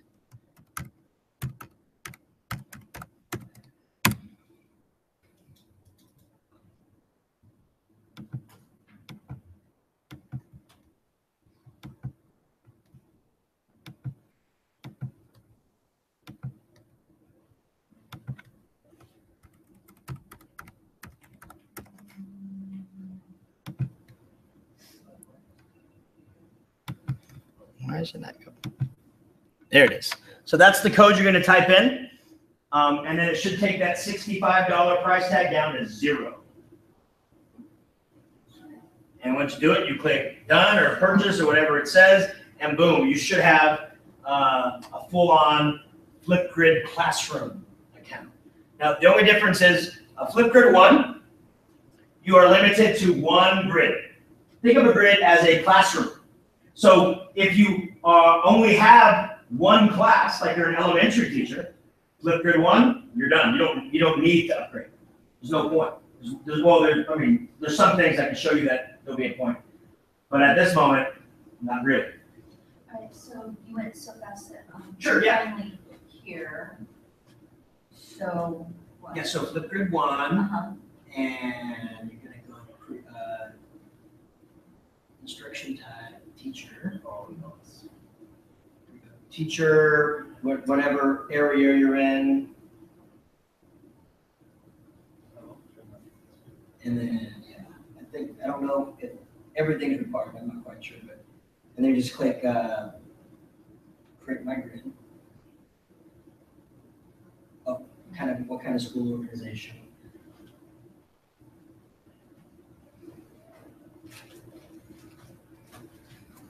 How do we enter the code for Nearpod? So I've just done Flipgrid 1. So for Nearpod, it is, you go in your browser, you type in nearpod.com/redeem. And it should take you to a redeem page. And you'll type in your first name, last name, and then your thing down on the bottom. Now, what Flipgrid is a video response system. Wait. Yes. I'm sorry. Now, you said to do something with that. So Yeah, what so should I do? you're going to come up here, account, and then purchase. And you're going to fill this out just really quickly. Okay.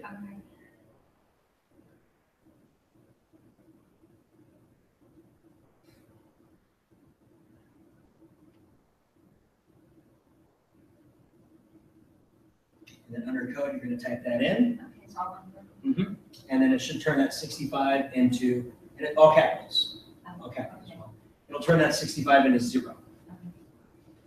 So Flipgrid's a video response system that allows you to create a variety of grids. Once again, think of a grid as a class or a club or whatever you want to think of it as. And then underneath that grid, you create topics or questions or activities. In the Flipgrid 1, which is the free version, there's unlimited activities. The only limit you have is 1 grid. In the Flipgrid Classroom, you have unlimited grids and unlimited activities. And so what I want you to do is I'm going to give you a link to a topic. I'm going to show you how to create it. So under my dashboard, under my grids, these are all the different grids that I have.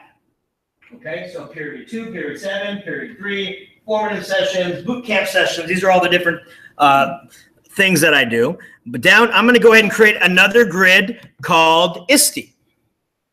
So I go name of the grid, ISTE. It gives you a grid code. You can customize it if you want. I'll type it, ISTE. Someone's already used it. It's 2017. Someone's already used it. Huh? Put hack the apps or hack apps. Or SOT for Sons of Technology.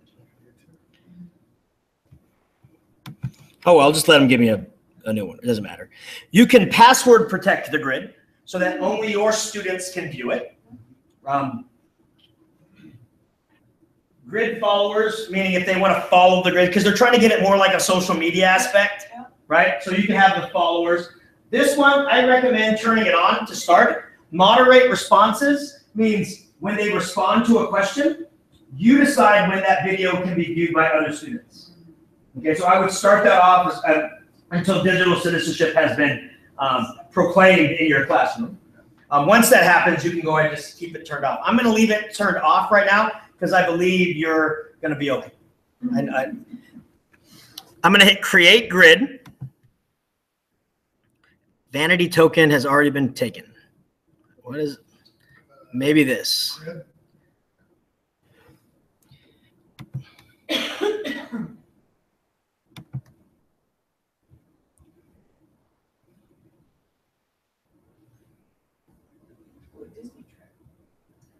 Yeah, so our kids went to Disneyland for their 8th grade trip, and I wanted them to, after they went on a ride, or I wanted them to respond as each other, saying how much fun they had, and it was like a video yearbook memory page for the kids. So that's one of the hacks that we did with this. It's pretty neat. I don't know why it went away. Hold on, let me just do this again then. So I want the grid to be called ISTE17. And we'll call this one ISTE17. Control Z. There we go. Oh, you just got to type in ISTE17. There we go. And then hit create grid. Boom, the grid is ready to go. And so all I do is create my first topic. And so I'm going to type in the topic title. This is not the question. This is the topic title. And I'm just going to say hello. Say hello, and then this is your description. So this is where you would be putting all your questions in. So if you're having them respond to a quote that you just read, you can say, okay, respond to the quote that you just read. Make sure that you restate the quote, tell you what you believe it means, why do you believe that. So you can list things you want them to include. I'm just going to put for you guys, please say hello.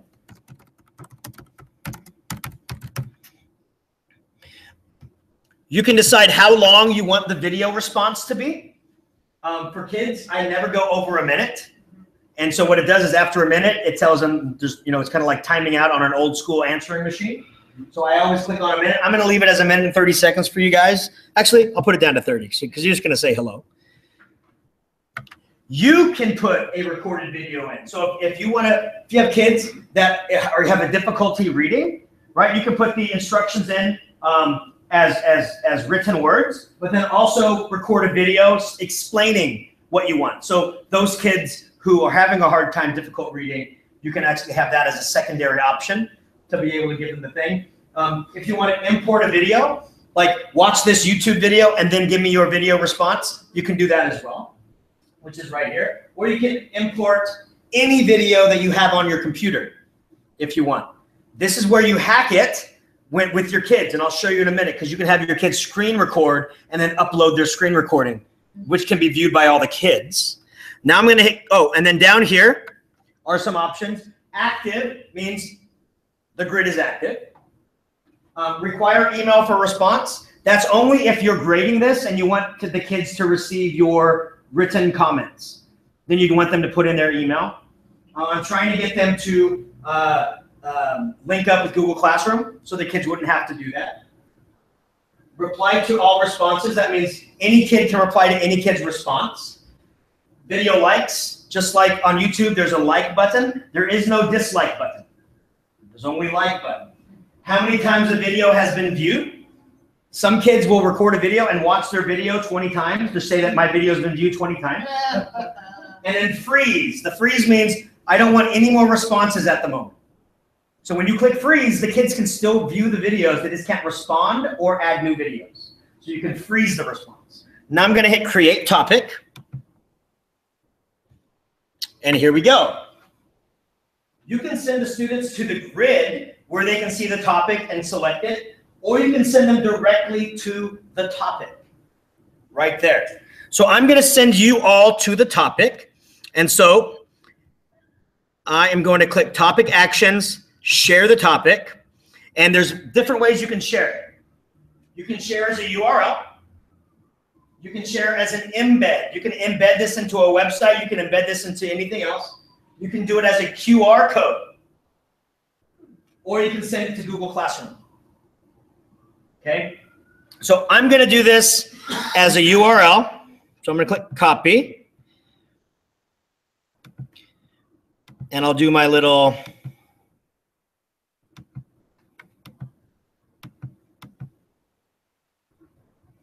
Actually, you know what? I'll post this in our topic right here. Underneath Flipgrid.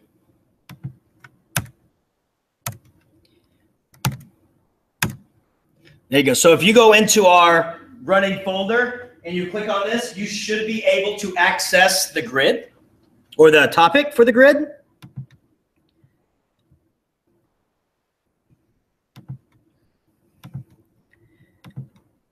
And this is what you should see when you click on it. It's the title, the instructions, and a big green plus button. And all the kids need to do is press that button. And it instantly brings up a recording screen. If you have a phone or tablet, you would want to download the Flipgrid app. 100% free, but it makes it a lot more seamless for the kids. If you're on a computer, once again, they just click on the link and it takes them right there. So if somebody would just record some messages, just click on it and say hello, and I'll show you. So I'm going to click on the plus button right here. It'll ask you if you're on a browser, do you want to allow the video and the microphone? You click allow. Now, you're the only ones that are going to be seeing this, so it's not being pushed out to the world. So you don't have to worry about your kids' faces being seen like it's on YouTube or something. And so all you do is click the record button. Because 3, 2, 1. Hi, thanks for being here. We really appreciate it. And click pause. And then next. And then it gives you a preview so they can listen to it. If they like it, they click next. If they want to re-record, they click the trash can, and it'll bring them back up to the record button. This is a very powerful tool because I use this as my conclusion to all my science labs now. So I would tell them to write a conclusion about their lab. They'd write 2 sentences. And I'm like, come on, you can add more than that. And they'd write maybe another sentence, but they wouldn't revise any of the first 2. But I go, okay, fine, you think that's good? Okay, Flipgrid your response then. And then they would read it and they go, that's not good. And so instead of going back and re-recording it, guess what they did? They went back and rewrote it, then they re-recorded it, then they re-listened to it. Then they went back. So they spent 35 minutes on their conclusion because they now know that their face is being attached to it. Now they have equity in it. So once I like it, I click next. And now it says snap a selfie. This is fantastic that they changed it to the word selfie. Before, they said, take a thumbnail of yourself. And the kids were doing this up to the screen. So they changed it to the word selfie because the kids know what that is. I tell my students to be professional.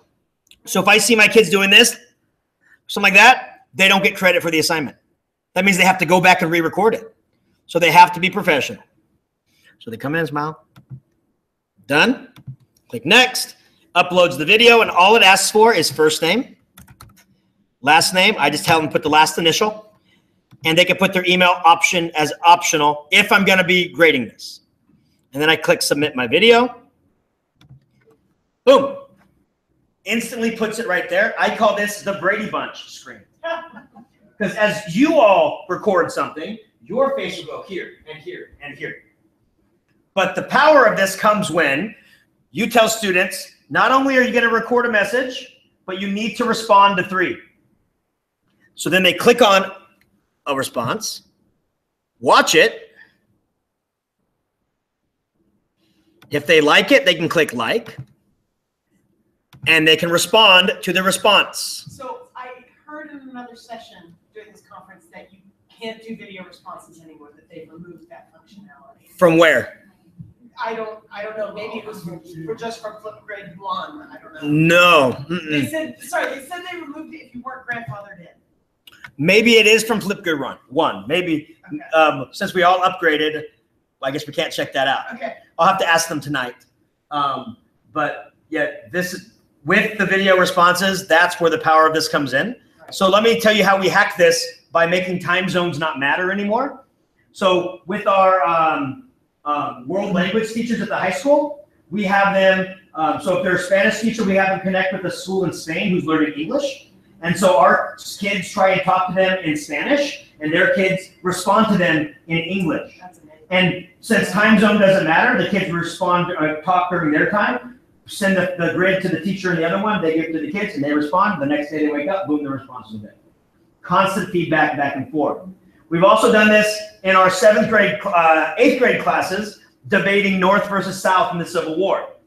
One teacher, we say, you're going to be doing, all of your kids in your class are going to be pro-Northerners. They're going to write down all the reasons why they're pro-Northern, even if they don't think North should have won. They're going to write down all the reasons pro-Northern. And the other teacher's class, you're going to be pro-Southern. All the reasons why the Southerns thought they were the ones that were in the right. Do the grids. They swap them, and then they virtually debate. They listen to a kid's response on why they think Northern should have won, and the Southerner responds on why they were incorrect, using what they learned. So now they're virtually debating each other on there as well. Does anybody remember that that tool Vine that there used to be, right? You can record, pause, and then move, record, pause, and I made this video. You can Vine on Flipgrid. So you can do something like this. So you click plus, record. 3, 2, 1. Hey, what do you think about Flipgrid? Pause. I don't know. What do you think about Flipgrid? Pause. Well, I think it's pretty great. Pause. Then it's settled. We're going to use Flipgrid. Yay! Yay! And then we click next. Sorry, the sound's not working. That's awesome.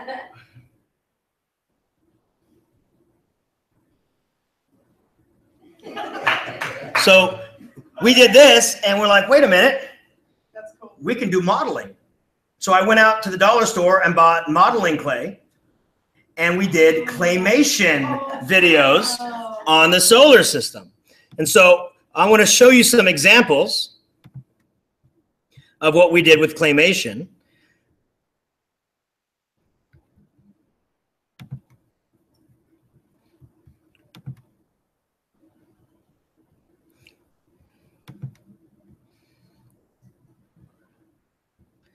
So here we go, stop motions on the Earth, seasons, and the moon. Let's use this one.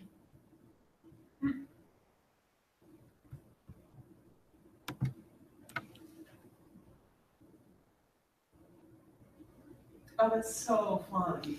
And so, of course, if you listen to this with sound, it's going to sound like, So I told them, any claymation we do, I'm only going to watch with no sound. But they did all of this on their own.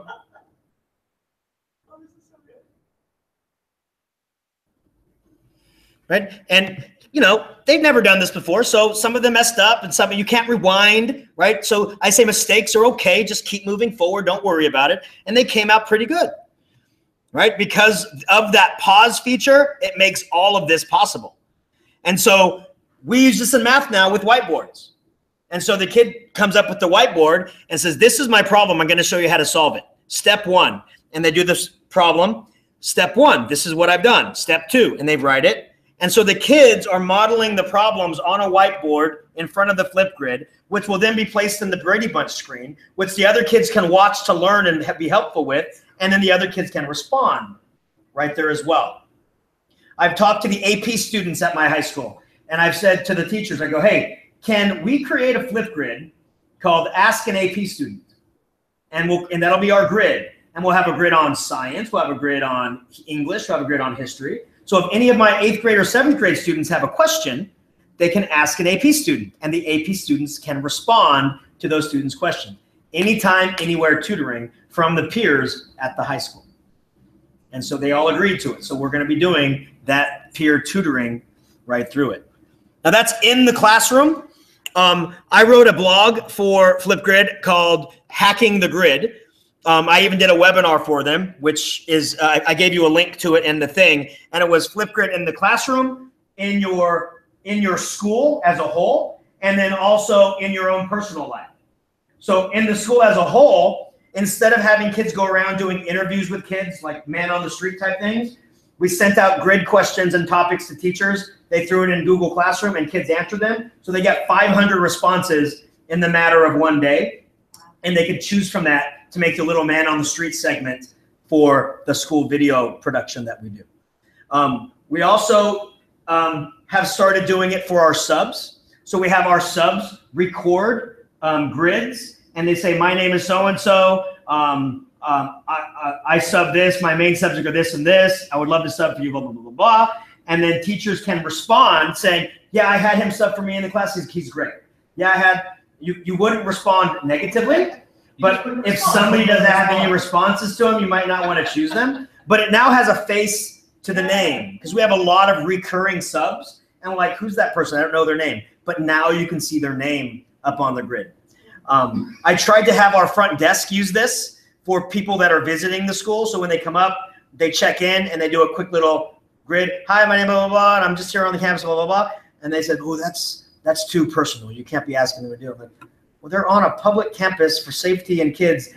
I think if any teacher has the grid on their phone, a link, and say, oh, there's the face. Oh, I know who they are. At least they go, hey, John, nice to meet you. Thanks for joining our campus.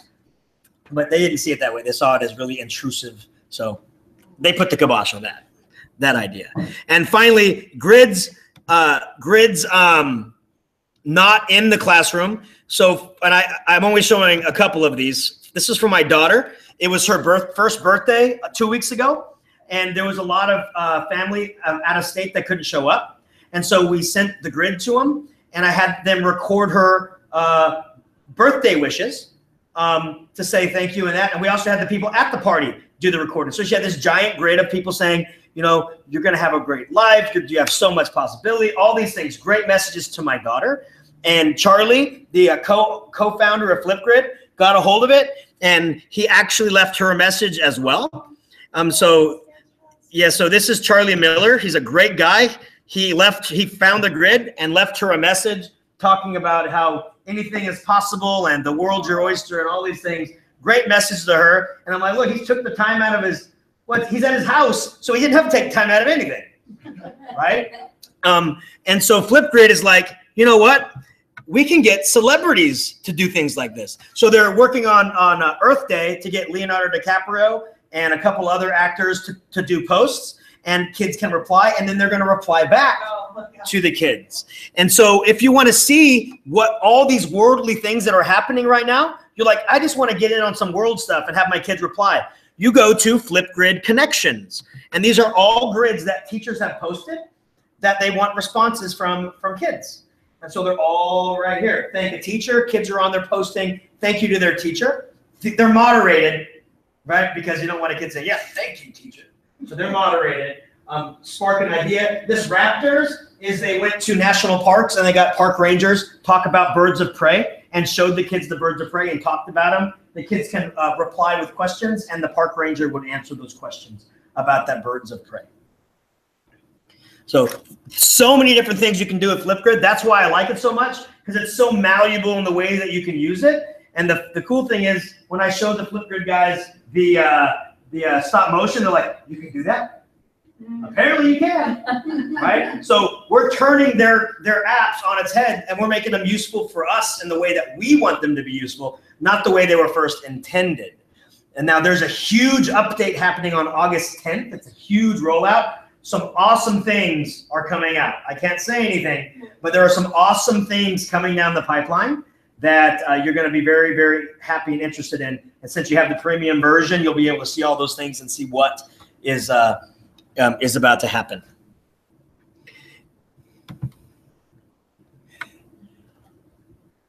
Now, hacking is only as good as it takes you so far, right? But smashing will help bringing the hacking to the higher level. So app smashing and hacking, so we call it hack smashing, okay? Taking a hack that we've done and smashing it together with another app to make some awesome immersive app. So I want to show you an example of one of our hack smashes using Go Formative. Has anybody ever used Go Formative before? Oh, okay. I love it. You're going to love it. Now, and once again, we don't work for any of these companies. I've never gotten a dime from Nearpod, never gotten a dime from Flipgrid, never gotten a dime from Go Formative. I've gotten a dime from none of them. The only thing that I get from them is great products that my students use and love, and it gives the voice to the voiceless. The greatest thing that these have done is it allows that kid in the back who never talks, that you've never heard him say a word, that feels like he's not a part of the class even though he's been there every single day, a chance to speak his mind and not be so fearful. It gives him a chance to be able to say what he knows and know that he won't be made fun of. And a lot of the kids are EL learners. English is a second language, and they're incredibly smart, but maybe their accent holds them back. Kids think that if they don't speak perfect English, that makes them not smart. And I tell them, well, speak perfect Spanish, right? You can't do it. It has nothing to do with intelligence. And so a lot of kids are fearful of speaking because they feel their accent's getting in the way, or maybe it takes too much time to process the sentence they want to say. But when they have time to do a Flipgrid and practice and push the one they like out best, it gives them that voice. In Nearpod, when it gives them time to draw and to write, it gives them that voice.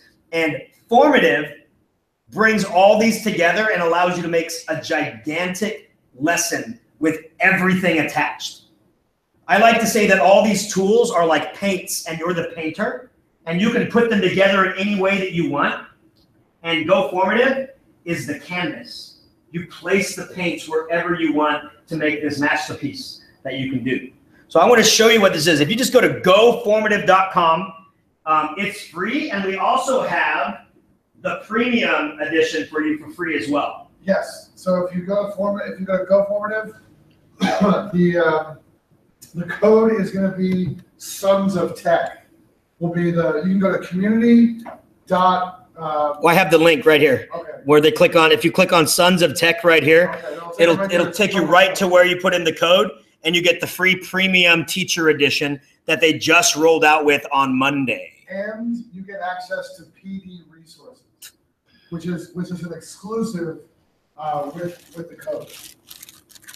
So while you're doing that, I'm going to give you guys, now these are fresh off the presses, only available at ISTE. Flipgrid Fever. You're going to make all the teachers jealous around your campus. Once again, remember, these are like stickers that mean something to you, right? So if you don't, if it's like, I don't like Flipgrid that much, or you try, you're like, it's not for me. You don't need to put it on your thing. These are like badges of pride. And so don't have those out yet till we show, because they're like, this is turd. Also, Ed Puzzle. We showed Ed Puzzle, so I want to give you an Ed Puzzle sticker as well. Mm-hmm. Now, once again, I made my account beforehand. So how do I add in the code that you're talking about? So it's they would still do it under community, right? Yeah, It's still the community. Should be able,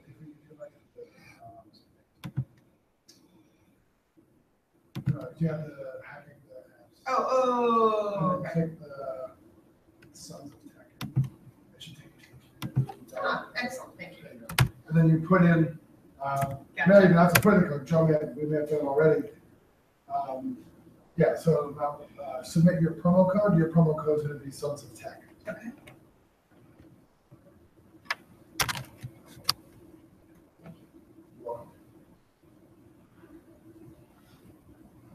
All lowercase? I think the S is uppercase. You look. Here. Oh, it doesn't matter? Okay. Okay. That's good. Oh, look at that. So like I said, you're gonna take a 430 course with us. We're gonna give you as many free things as we can so that you feel you got your time worth.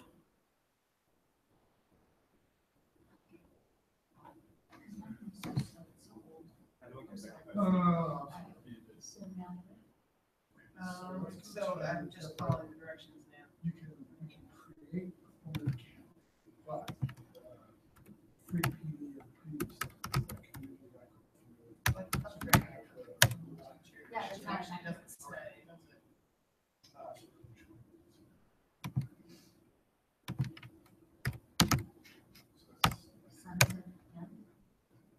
Are we just clicking, there's nothing actually that says upgrade under premium teacher, so just try free for 3.5 months? Correct.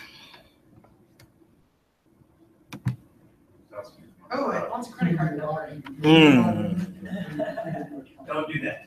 Yeah. Well, if you go back, it does say, enter your billing information and select start a free trial. Hold off on that. I don't want you guys to be putting any Yeah. monetary information in. I'll talk to them tomorrow and see if we're doing it right. We may be doing it wrong. So, and then I'll once again, I'll put down the correct information on our document right here.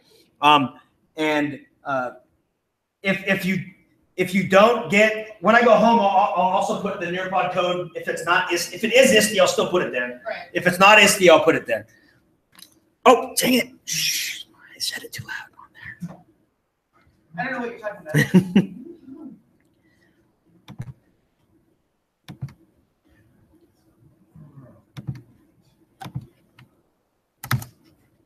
Safety is working at some school in Albany, New York.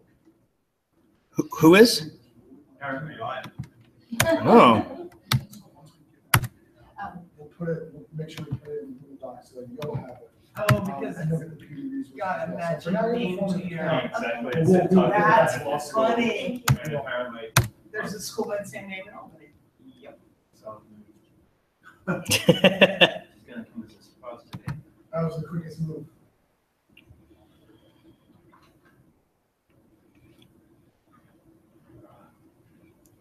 So I want to show you a quick lab that I created, and I want to show you how to do this. Okay? So first thing we did, and I'm going to go into preview so you can see what it looks like for a student, is we put in something called an ADJ. It's what we call an annotated digital jigsaw. Basically, a jigsaw is something where kids do different parts, and then they talk about it and put it together and make the big picture. But the kids can annotate over background information right off of this. So, in fact, actually, I want to give this to you guys so that you guys can see what your results look like when you push them up on the board. So, assign to.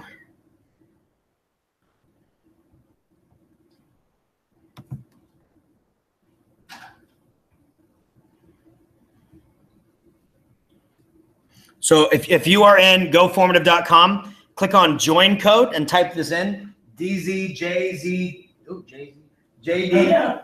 DZJZJD. And notice you can also give this to the students via a link, or you can give this to the students via Google Classroom.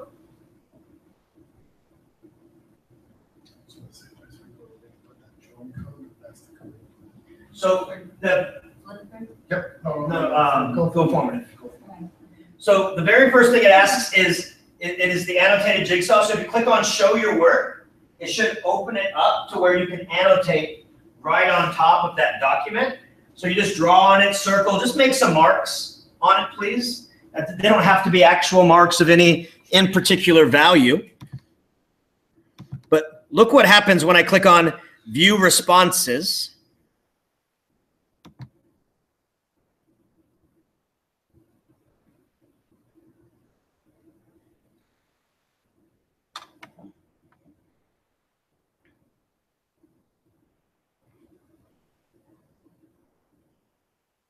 I can see all of your responses coming in real time. I don't have to wait for you to hit send or submit. I can watch all your responses working in real time.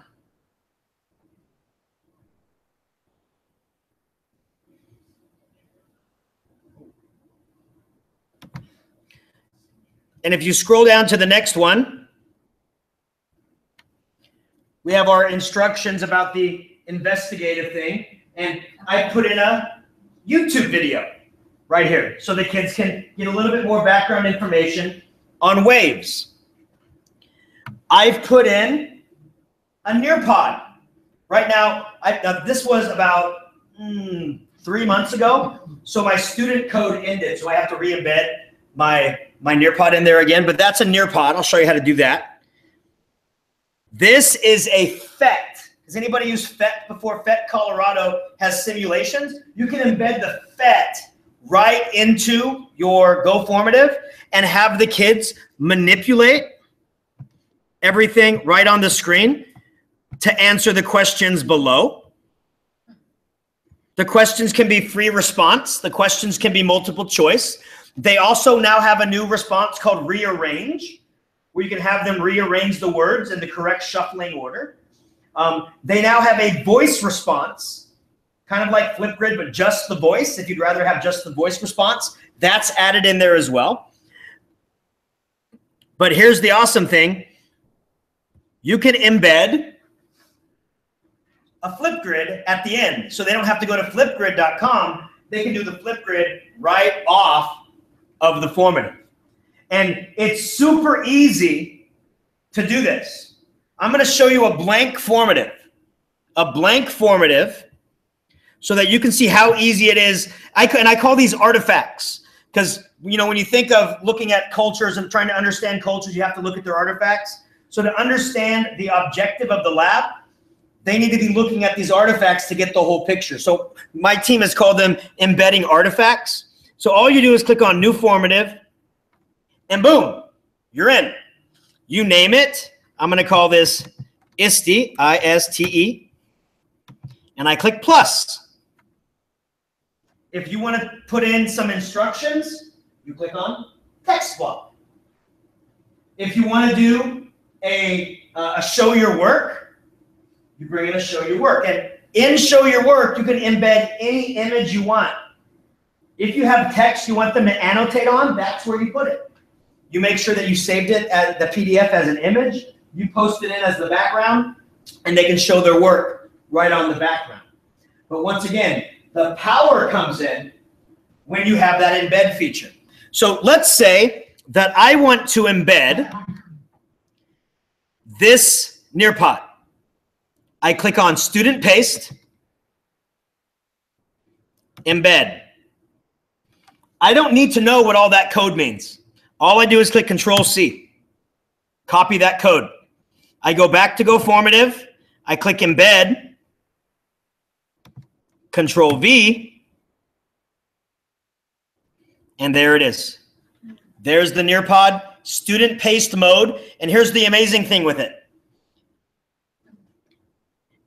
It'll ask the kids to put in their name, and all the answers they're going in on that, you will still get analytics from them right in your Nearpod reports. So all the things they do in the formative still go to your reports in your program, all the way down. Now let's say you want to add in a 360 image. Let's say you want to give them an image they can manipulate right on the formative. You go to 360cities.net. Let's say this is the image you want the students to see. All you do is under link, click Get Embed Code. Click Get Embed Code. This says you're not going to sell their work. That's basically what it is. Copy the link. Go back to the formative.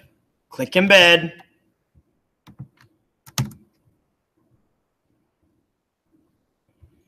There it is. And they can manipulate it right on the screen. Right there. Here's your FETs. You want to make sure the FET that you're utilizing is HTML5, right?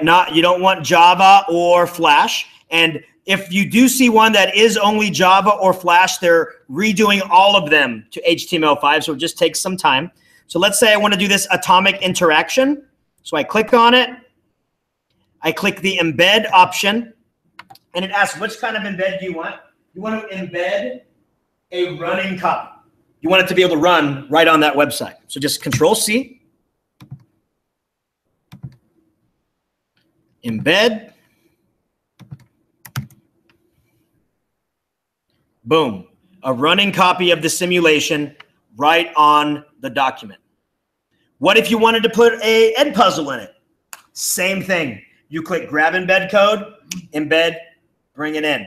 What if you want to put in your Flipgrid? Okay, I grab the Flipgrid. I go to my dashboard. Nope, I go to my grids. I go to my ISTE. Under actions, I click on share topic, embed code, I want a fully functional topic. Fully functional. So I click copy, plus embed,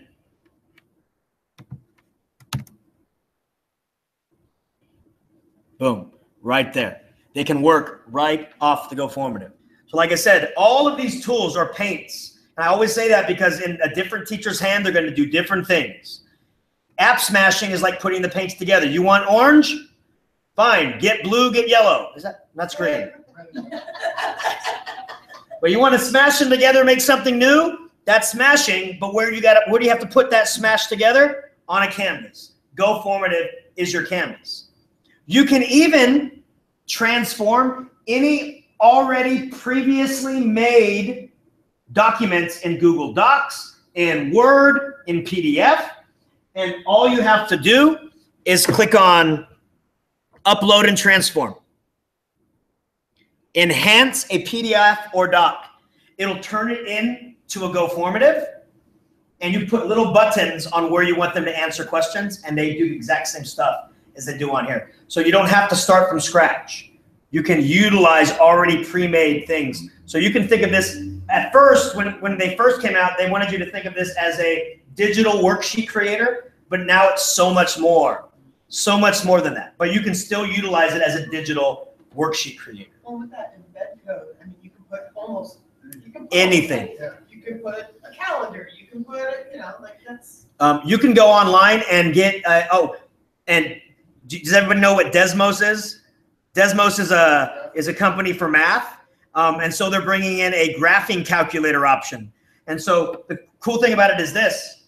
On the graphing calculator, the kids can type in a graph and get an answer and hit enter, and that'll put that answer as their answer and then shoot you their answer that they've put on the calculator. So you get all the results from their calculations as well. And so that's a new partnership that GoFormative has with Desmos that just started today. I think they were saying too that when students work with it, you'll be able to see it in real time. As they're working with the graph, you'll see the buttons they're pressing, you'll see what's coming up. The great thing about GoFormative, one of the other things that's great about it, is you don't have to wait for them to hit submit. Anytime they're working, in real time, it shows up on your teacher dashboard. Instantly, it shows up. And so you can see them actually drawing. There is a racetrack, I call it the racetrack board. It shows you how far along the students are. If you've put in a keyword like say you have a short answer and you want these 3 keywords to be in there to be full credit, it'll look for those keywords, and if not, it'll mark it wrong. If they put them in there, it'll mark it right. So it kind of auto grades a free response, but not quite. It keyword grades it. So a lot of stuff that you can utilize with GoFormative. Now, you've been with us for about an hour, 2 hours and 45 minutes. I know it's a long marathon, right? I get super excited, super pumped up when I get to share this stuff with teachers, but I know it's been a long day. And so what I always like to do towards the end is I always like to say, if there's anything we didn't cover that you were hoping we were going to cover, I want to make sure I cover it before you go so that you get your fill. If there's something we did cover that you need extra help on or more time to look at, You want to call us over one-on-one. We have extra time to do that for you. We want to make sure that your time with us was well spent and that when you leave here, you're like, when I see those guys again, I want to see whatever they're doing. That's our goal. And we also, like we said at the beginning of this, we want to see what you guys do with this, and we want to stay connected. So if you are, is anybody here a Twitterer? Anybody on Twitter? Okay, so my Twitter handle is JoeMarquez70. And any new tool that I find and I've used and it works great, I always post on Twitter. This is Sons of Technology certified. This is something that we've looked at, we've tested, and we've used it with multiple students, and we see a use for it in the class. And I always post a blog about it. Matt is going to be posting blogs about things as well on our sonsoftechnology.com blog. So if you've never been to our blog, all you do is type in sonsoftechnology.com.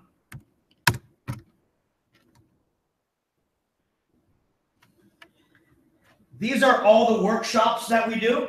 So if you ever want to get resources from any of the other workshops we've ever done, they're there. But our blog is right there. It'll take you to the blog. It'll take you to our how-tos. It'll take you to webinars that we have done. So any resources that we've done in the past, present, and future are available for you to view and utilize right off this site. So does anybody have any questions, comments, concerns, anything for the good of the room? Anything you'd like us to go over again? Anything you see on the menu that we didn't cover that you're like, hey, can you show us that? That looks interesting. We can definitely show you that as well. I wrote a blog called Hacking Remind. So Remind is a great messaging service from you to your students where they don't get your phone number, blah, blah, blah, blah, blah. But there's a whole list of things that we've done to it that have hacked it, where we use it for scavenger hunts at lunch. So I have the kids, I go at lunch, they know that there could be a remind message sent out by me. And so they're constantly checking their phone or listening to their pockets. And if I put something like first person to come and explain to me what a proton is, you get a prize. And you wait for you go 5, 4, and the doors bust open and the kids run through. They have like their tacos in their hands and they're pushing each other out the way and they're writing on the board what a proton is to be the first one to get it and to get that prize. It's super fun. We do picture scavenger hunts around the school where they take a picture of Newton's 3 laws and they explain why that's part of Newton's 3 laws found in their natural life, and they post it and remind. So we use it for way more than just messaging. We use it for those scavenger hunts and really getting the kids involved because they love using their digital device. I always tell my staff, I always tell my parents, I always tell my admin, I go, there's absolutely no reason a student should be utilizing technology more outside the classroom than inside the classroom. If they can look things up in real life, why can't they look things up in the classroom? Our job is not to teach fact looking up or remembering, whatever. It's synthesizing the information we give them and coming up with a coherent answer based upon their past experience and what they think should happen. They should be able to synthesize information, not just be regurgitators of facts. Because in this age, facts are free. Right? When I went to high school, if I wanted to know who the generals were in the Battle of Gettysburg, I either had to look in my history book, which I never brought to class, or go to the library and look it up. Now all the kids have to do is say, Siri, who was the Battle of? And they have the answer. So they're a different age, they're a different beast, they're a different kind of person, they have a different kind of skill in looking up facts. They don't know how to synthesize those facts, and that's our job. We need to guide them towards that synthesization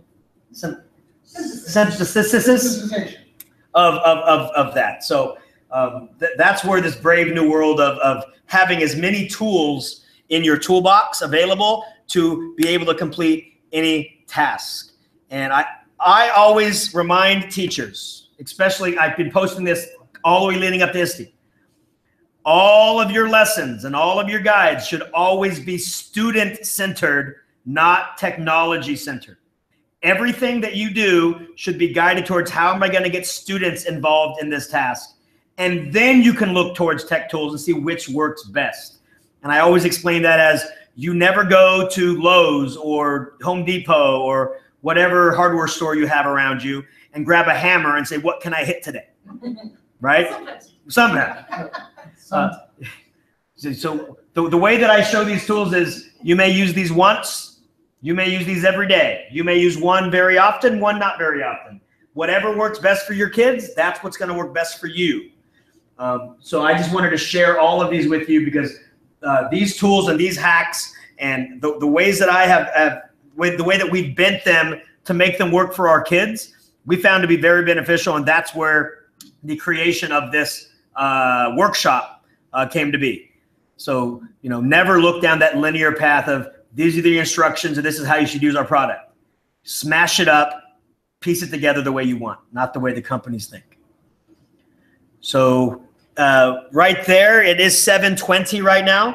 If you're like, my mind is way too big and I'm exploded, it's like drinking from a fire hose, I got to Uber back to my hotel and I got to synthesize this. That's the last bus. By all means, thank you for coming and thank you for being here. If you want to stay behind a little bit more and pick our brains and say, what else do you have? We got a few more things up our sleeves that would take a little bit more time. But like I said, 3 hours is a long time. So we absolutely appreciate you guys being here. And thank you for joining the EdTech Army. And because of that, we have shirts for you. You are the first official members of the, well, you and Matt Miller of It's That Textbook, my buddy. I gave him one this morning, and my wife. I got to get your wife a t-shirt. But you will be the first ones to have these officially. So please, please, please, tomorrow, wear these proudly. And if we don't have your size, you can either take one and just take it, or you can say, this is my size, can you send me one? Okay, so let's do extra large. Extra large. Another extra large? Boom. Another extra large. I'll take that. Okay. Boom. A medium. Medium. Medium, no medium. Medium, no medium.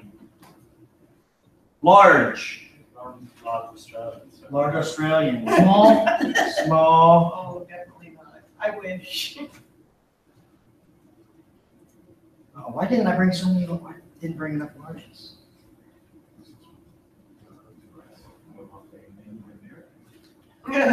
Yeah. So here's Americans are bigger. a 2X. Anybody got a 2X? They do shrink. I'll take the 2X if someone wants the XL. Yeah. Did you say they do? They could shrink. They may shrink. They may shrink. Here's an XL. Yeah, I think so. I think it'll be great. You could wash it in hot water and make it shrink. No, this one would definitely shrink down to a large. Oh, really? Yes. 100% cotton, they're gonna check. Yeah. So I'm wearing a 2XL that has shrunken down to about an XL. Okay. So He's wearing an XL that he just put on today, so it hasn't shrunk yet. So I might have to get some more.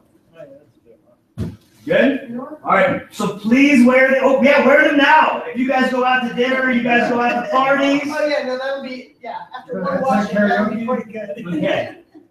Perfect. Well, thank you so much, everybody, for coming. Hey, thank you guys. There is a workshop, what is it called? The workshop survey. Yeah, this workshop. This workshop survey on the app that we would love for you guys to fill out.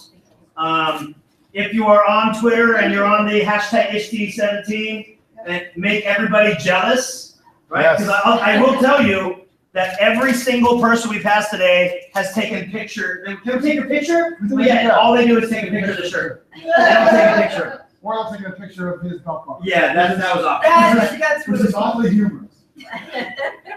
Because they come up like this. And you're like, I did find myself staring at you. I know. My wife always, you sure you have to wear that? I'm like, babe, it's ISTE. It's ISTE. Has she ever been to ISTE? She has not. Well, She has not. I like you guys. You're not at all annoying, Yes! and you're fun. Thank Did you. you think you're not at all? Thank I you. don't know. I didn't think so, but now I have to double guess No, myself. I say that because I find most people annoying, and I do not find you annoying. Well, I I guess appreciate that's a that. big compliment. That's totally a compliment. Our presentation style is all I about, love it. we don't want you to fall asleep. Yeah. We want to make sure that you Oh, yeah. stay awake all 3 hours. So I'll be honest, I was in a session kind of like this where they were presenting a lot of tools very quickly. And because of the presenter style, I was like, why don't you just give me a spreadsheet of everything you were gonna introduce, because I could have done this on my own. You guys were so much fun, you were so engaging, and again, keeping my brain together from 4:30 to 7:30, and I've been here since 8.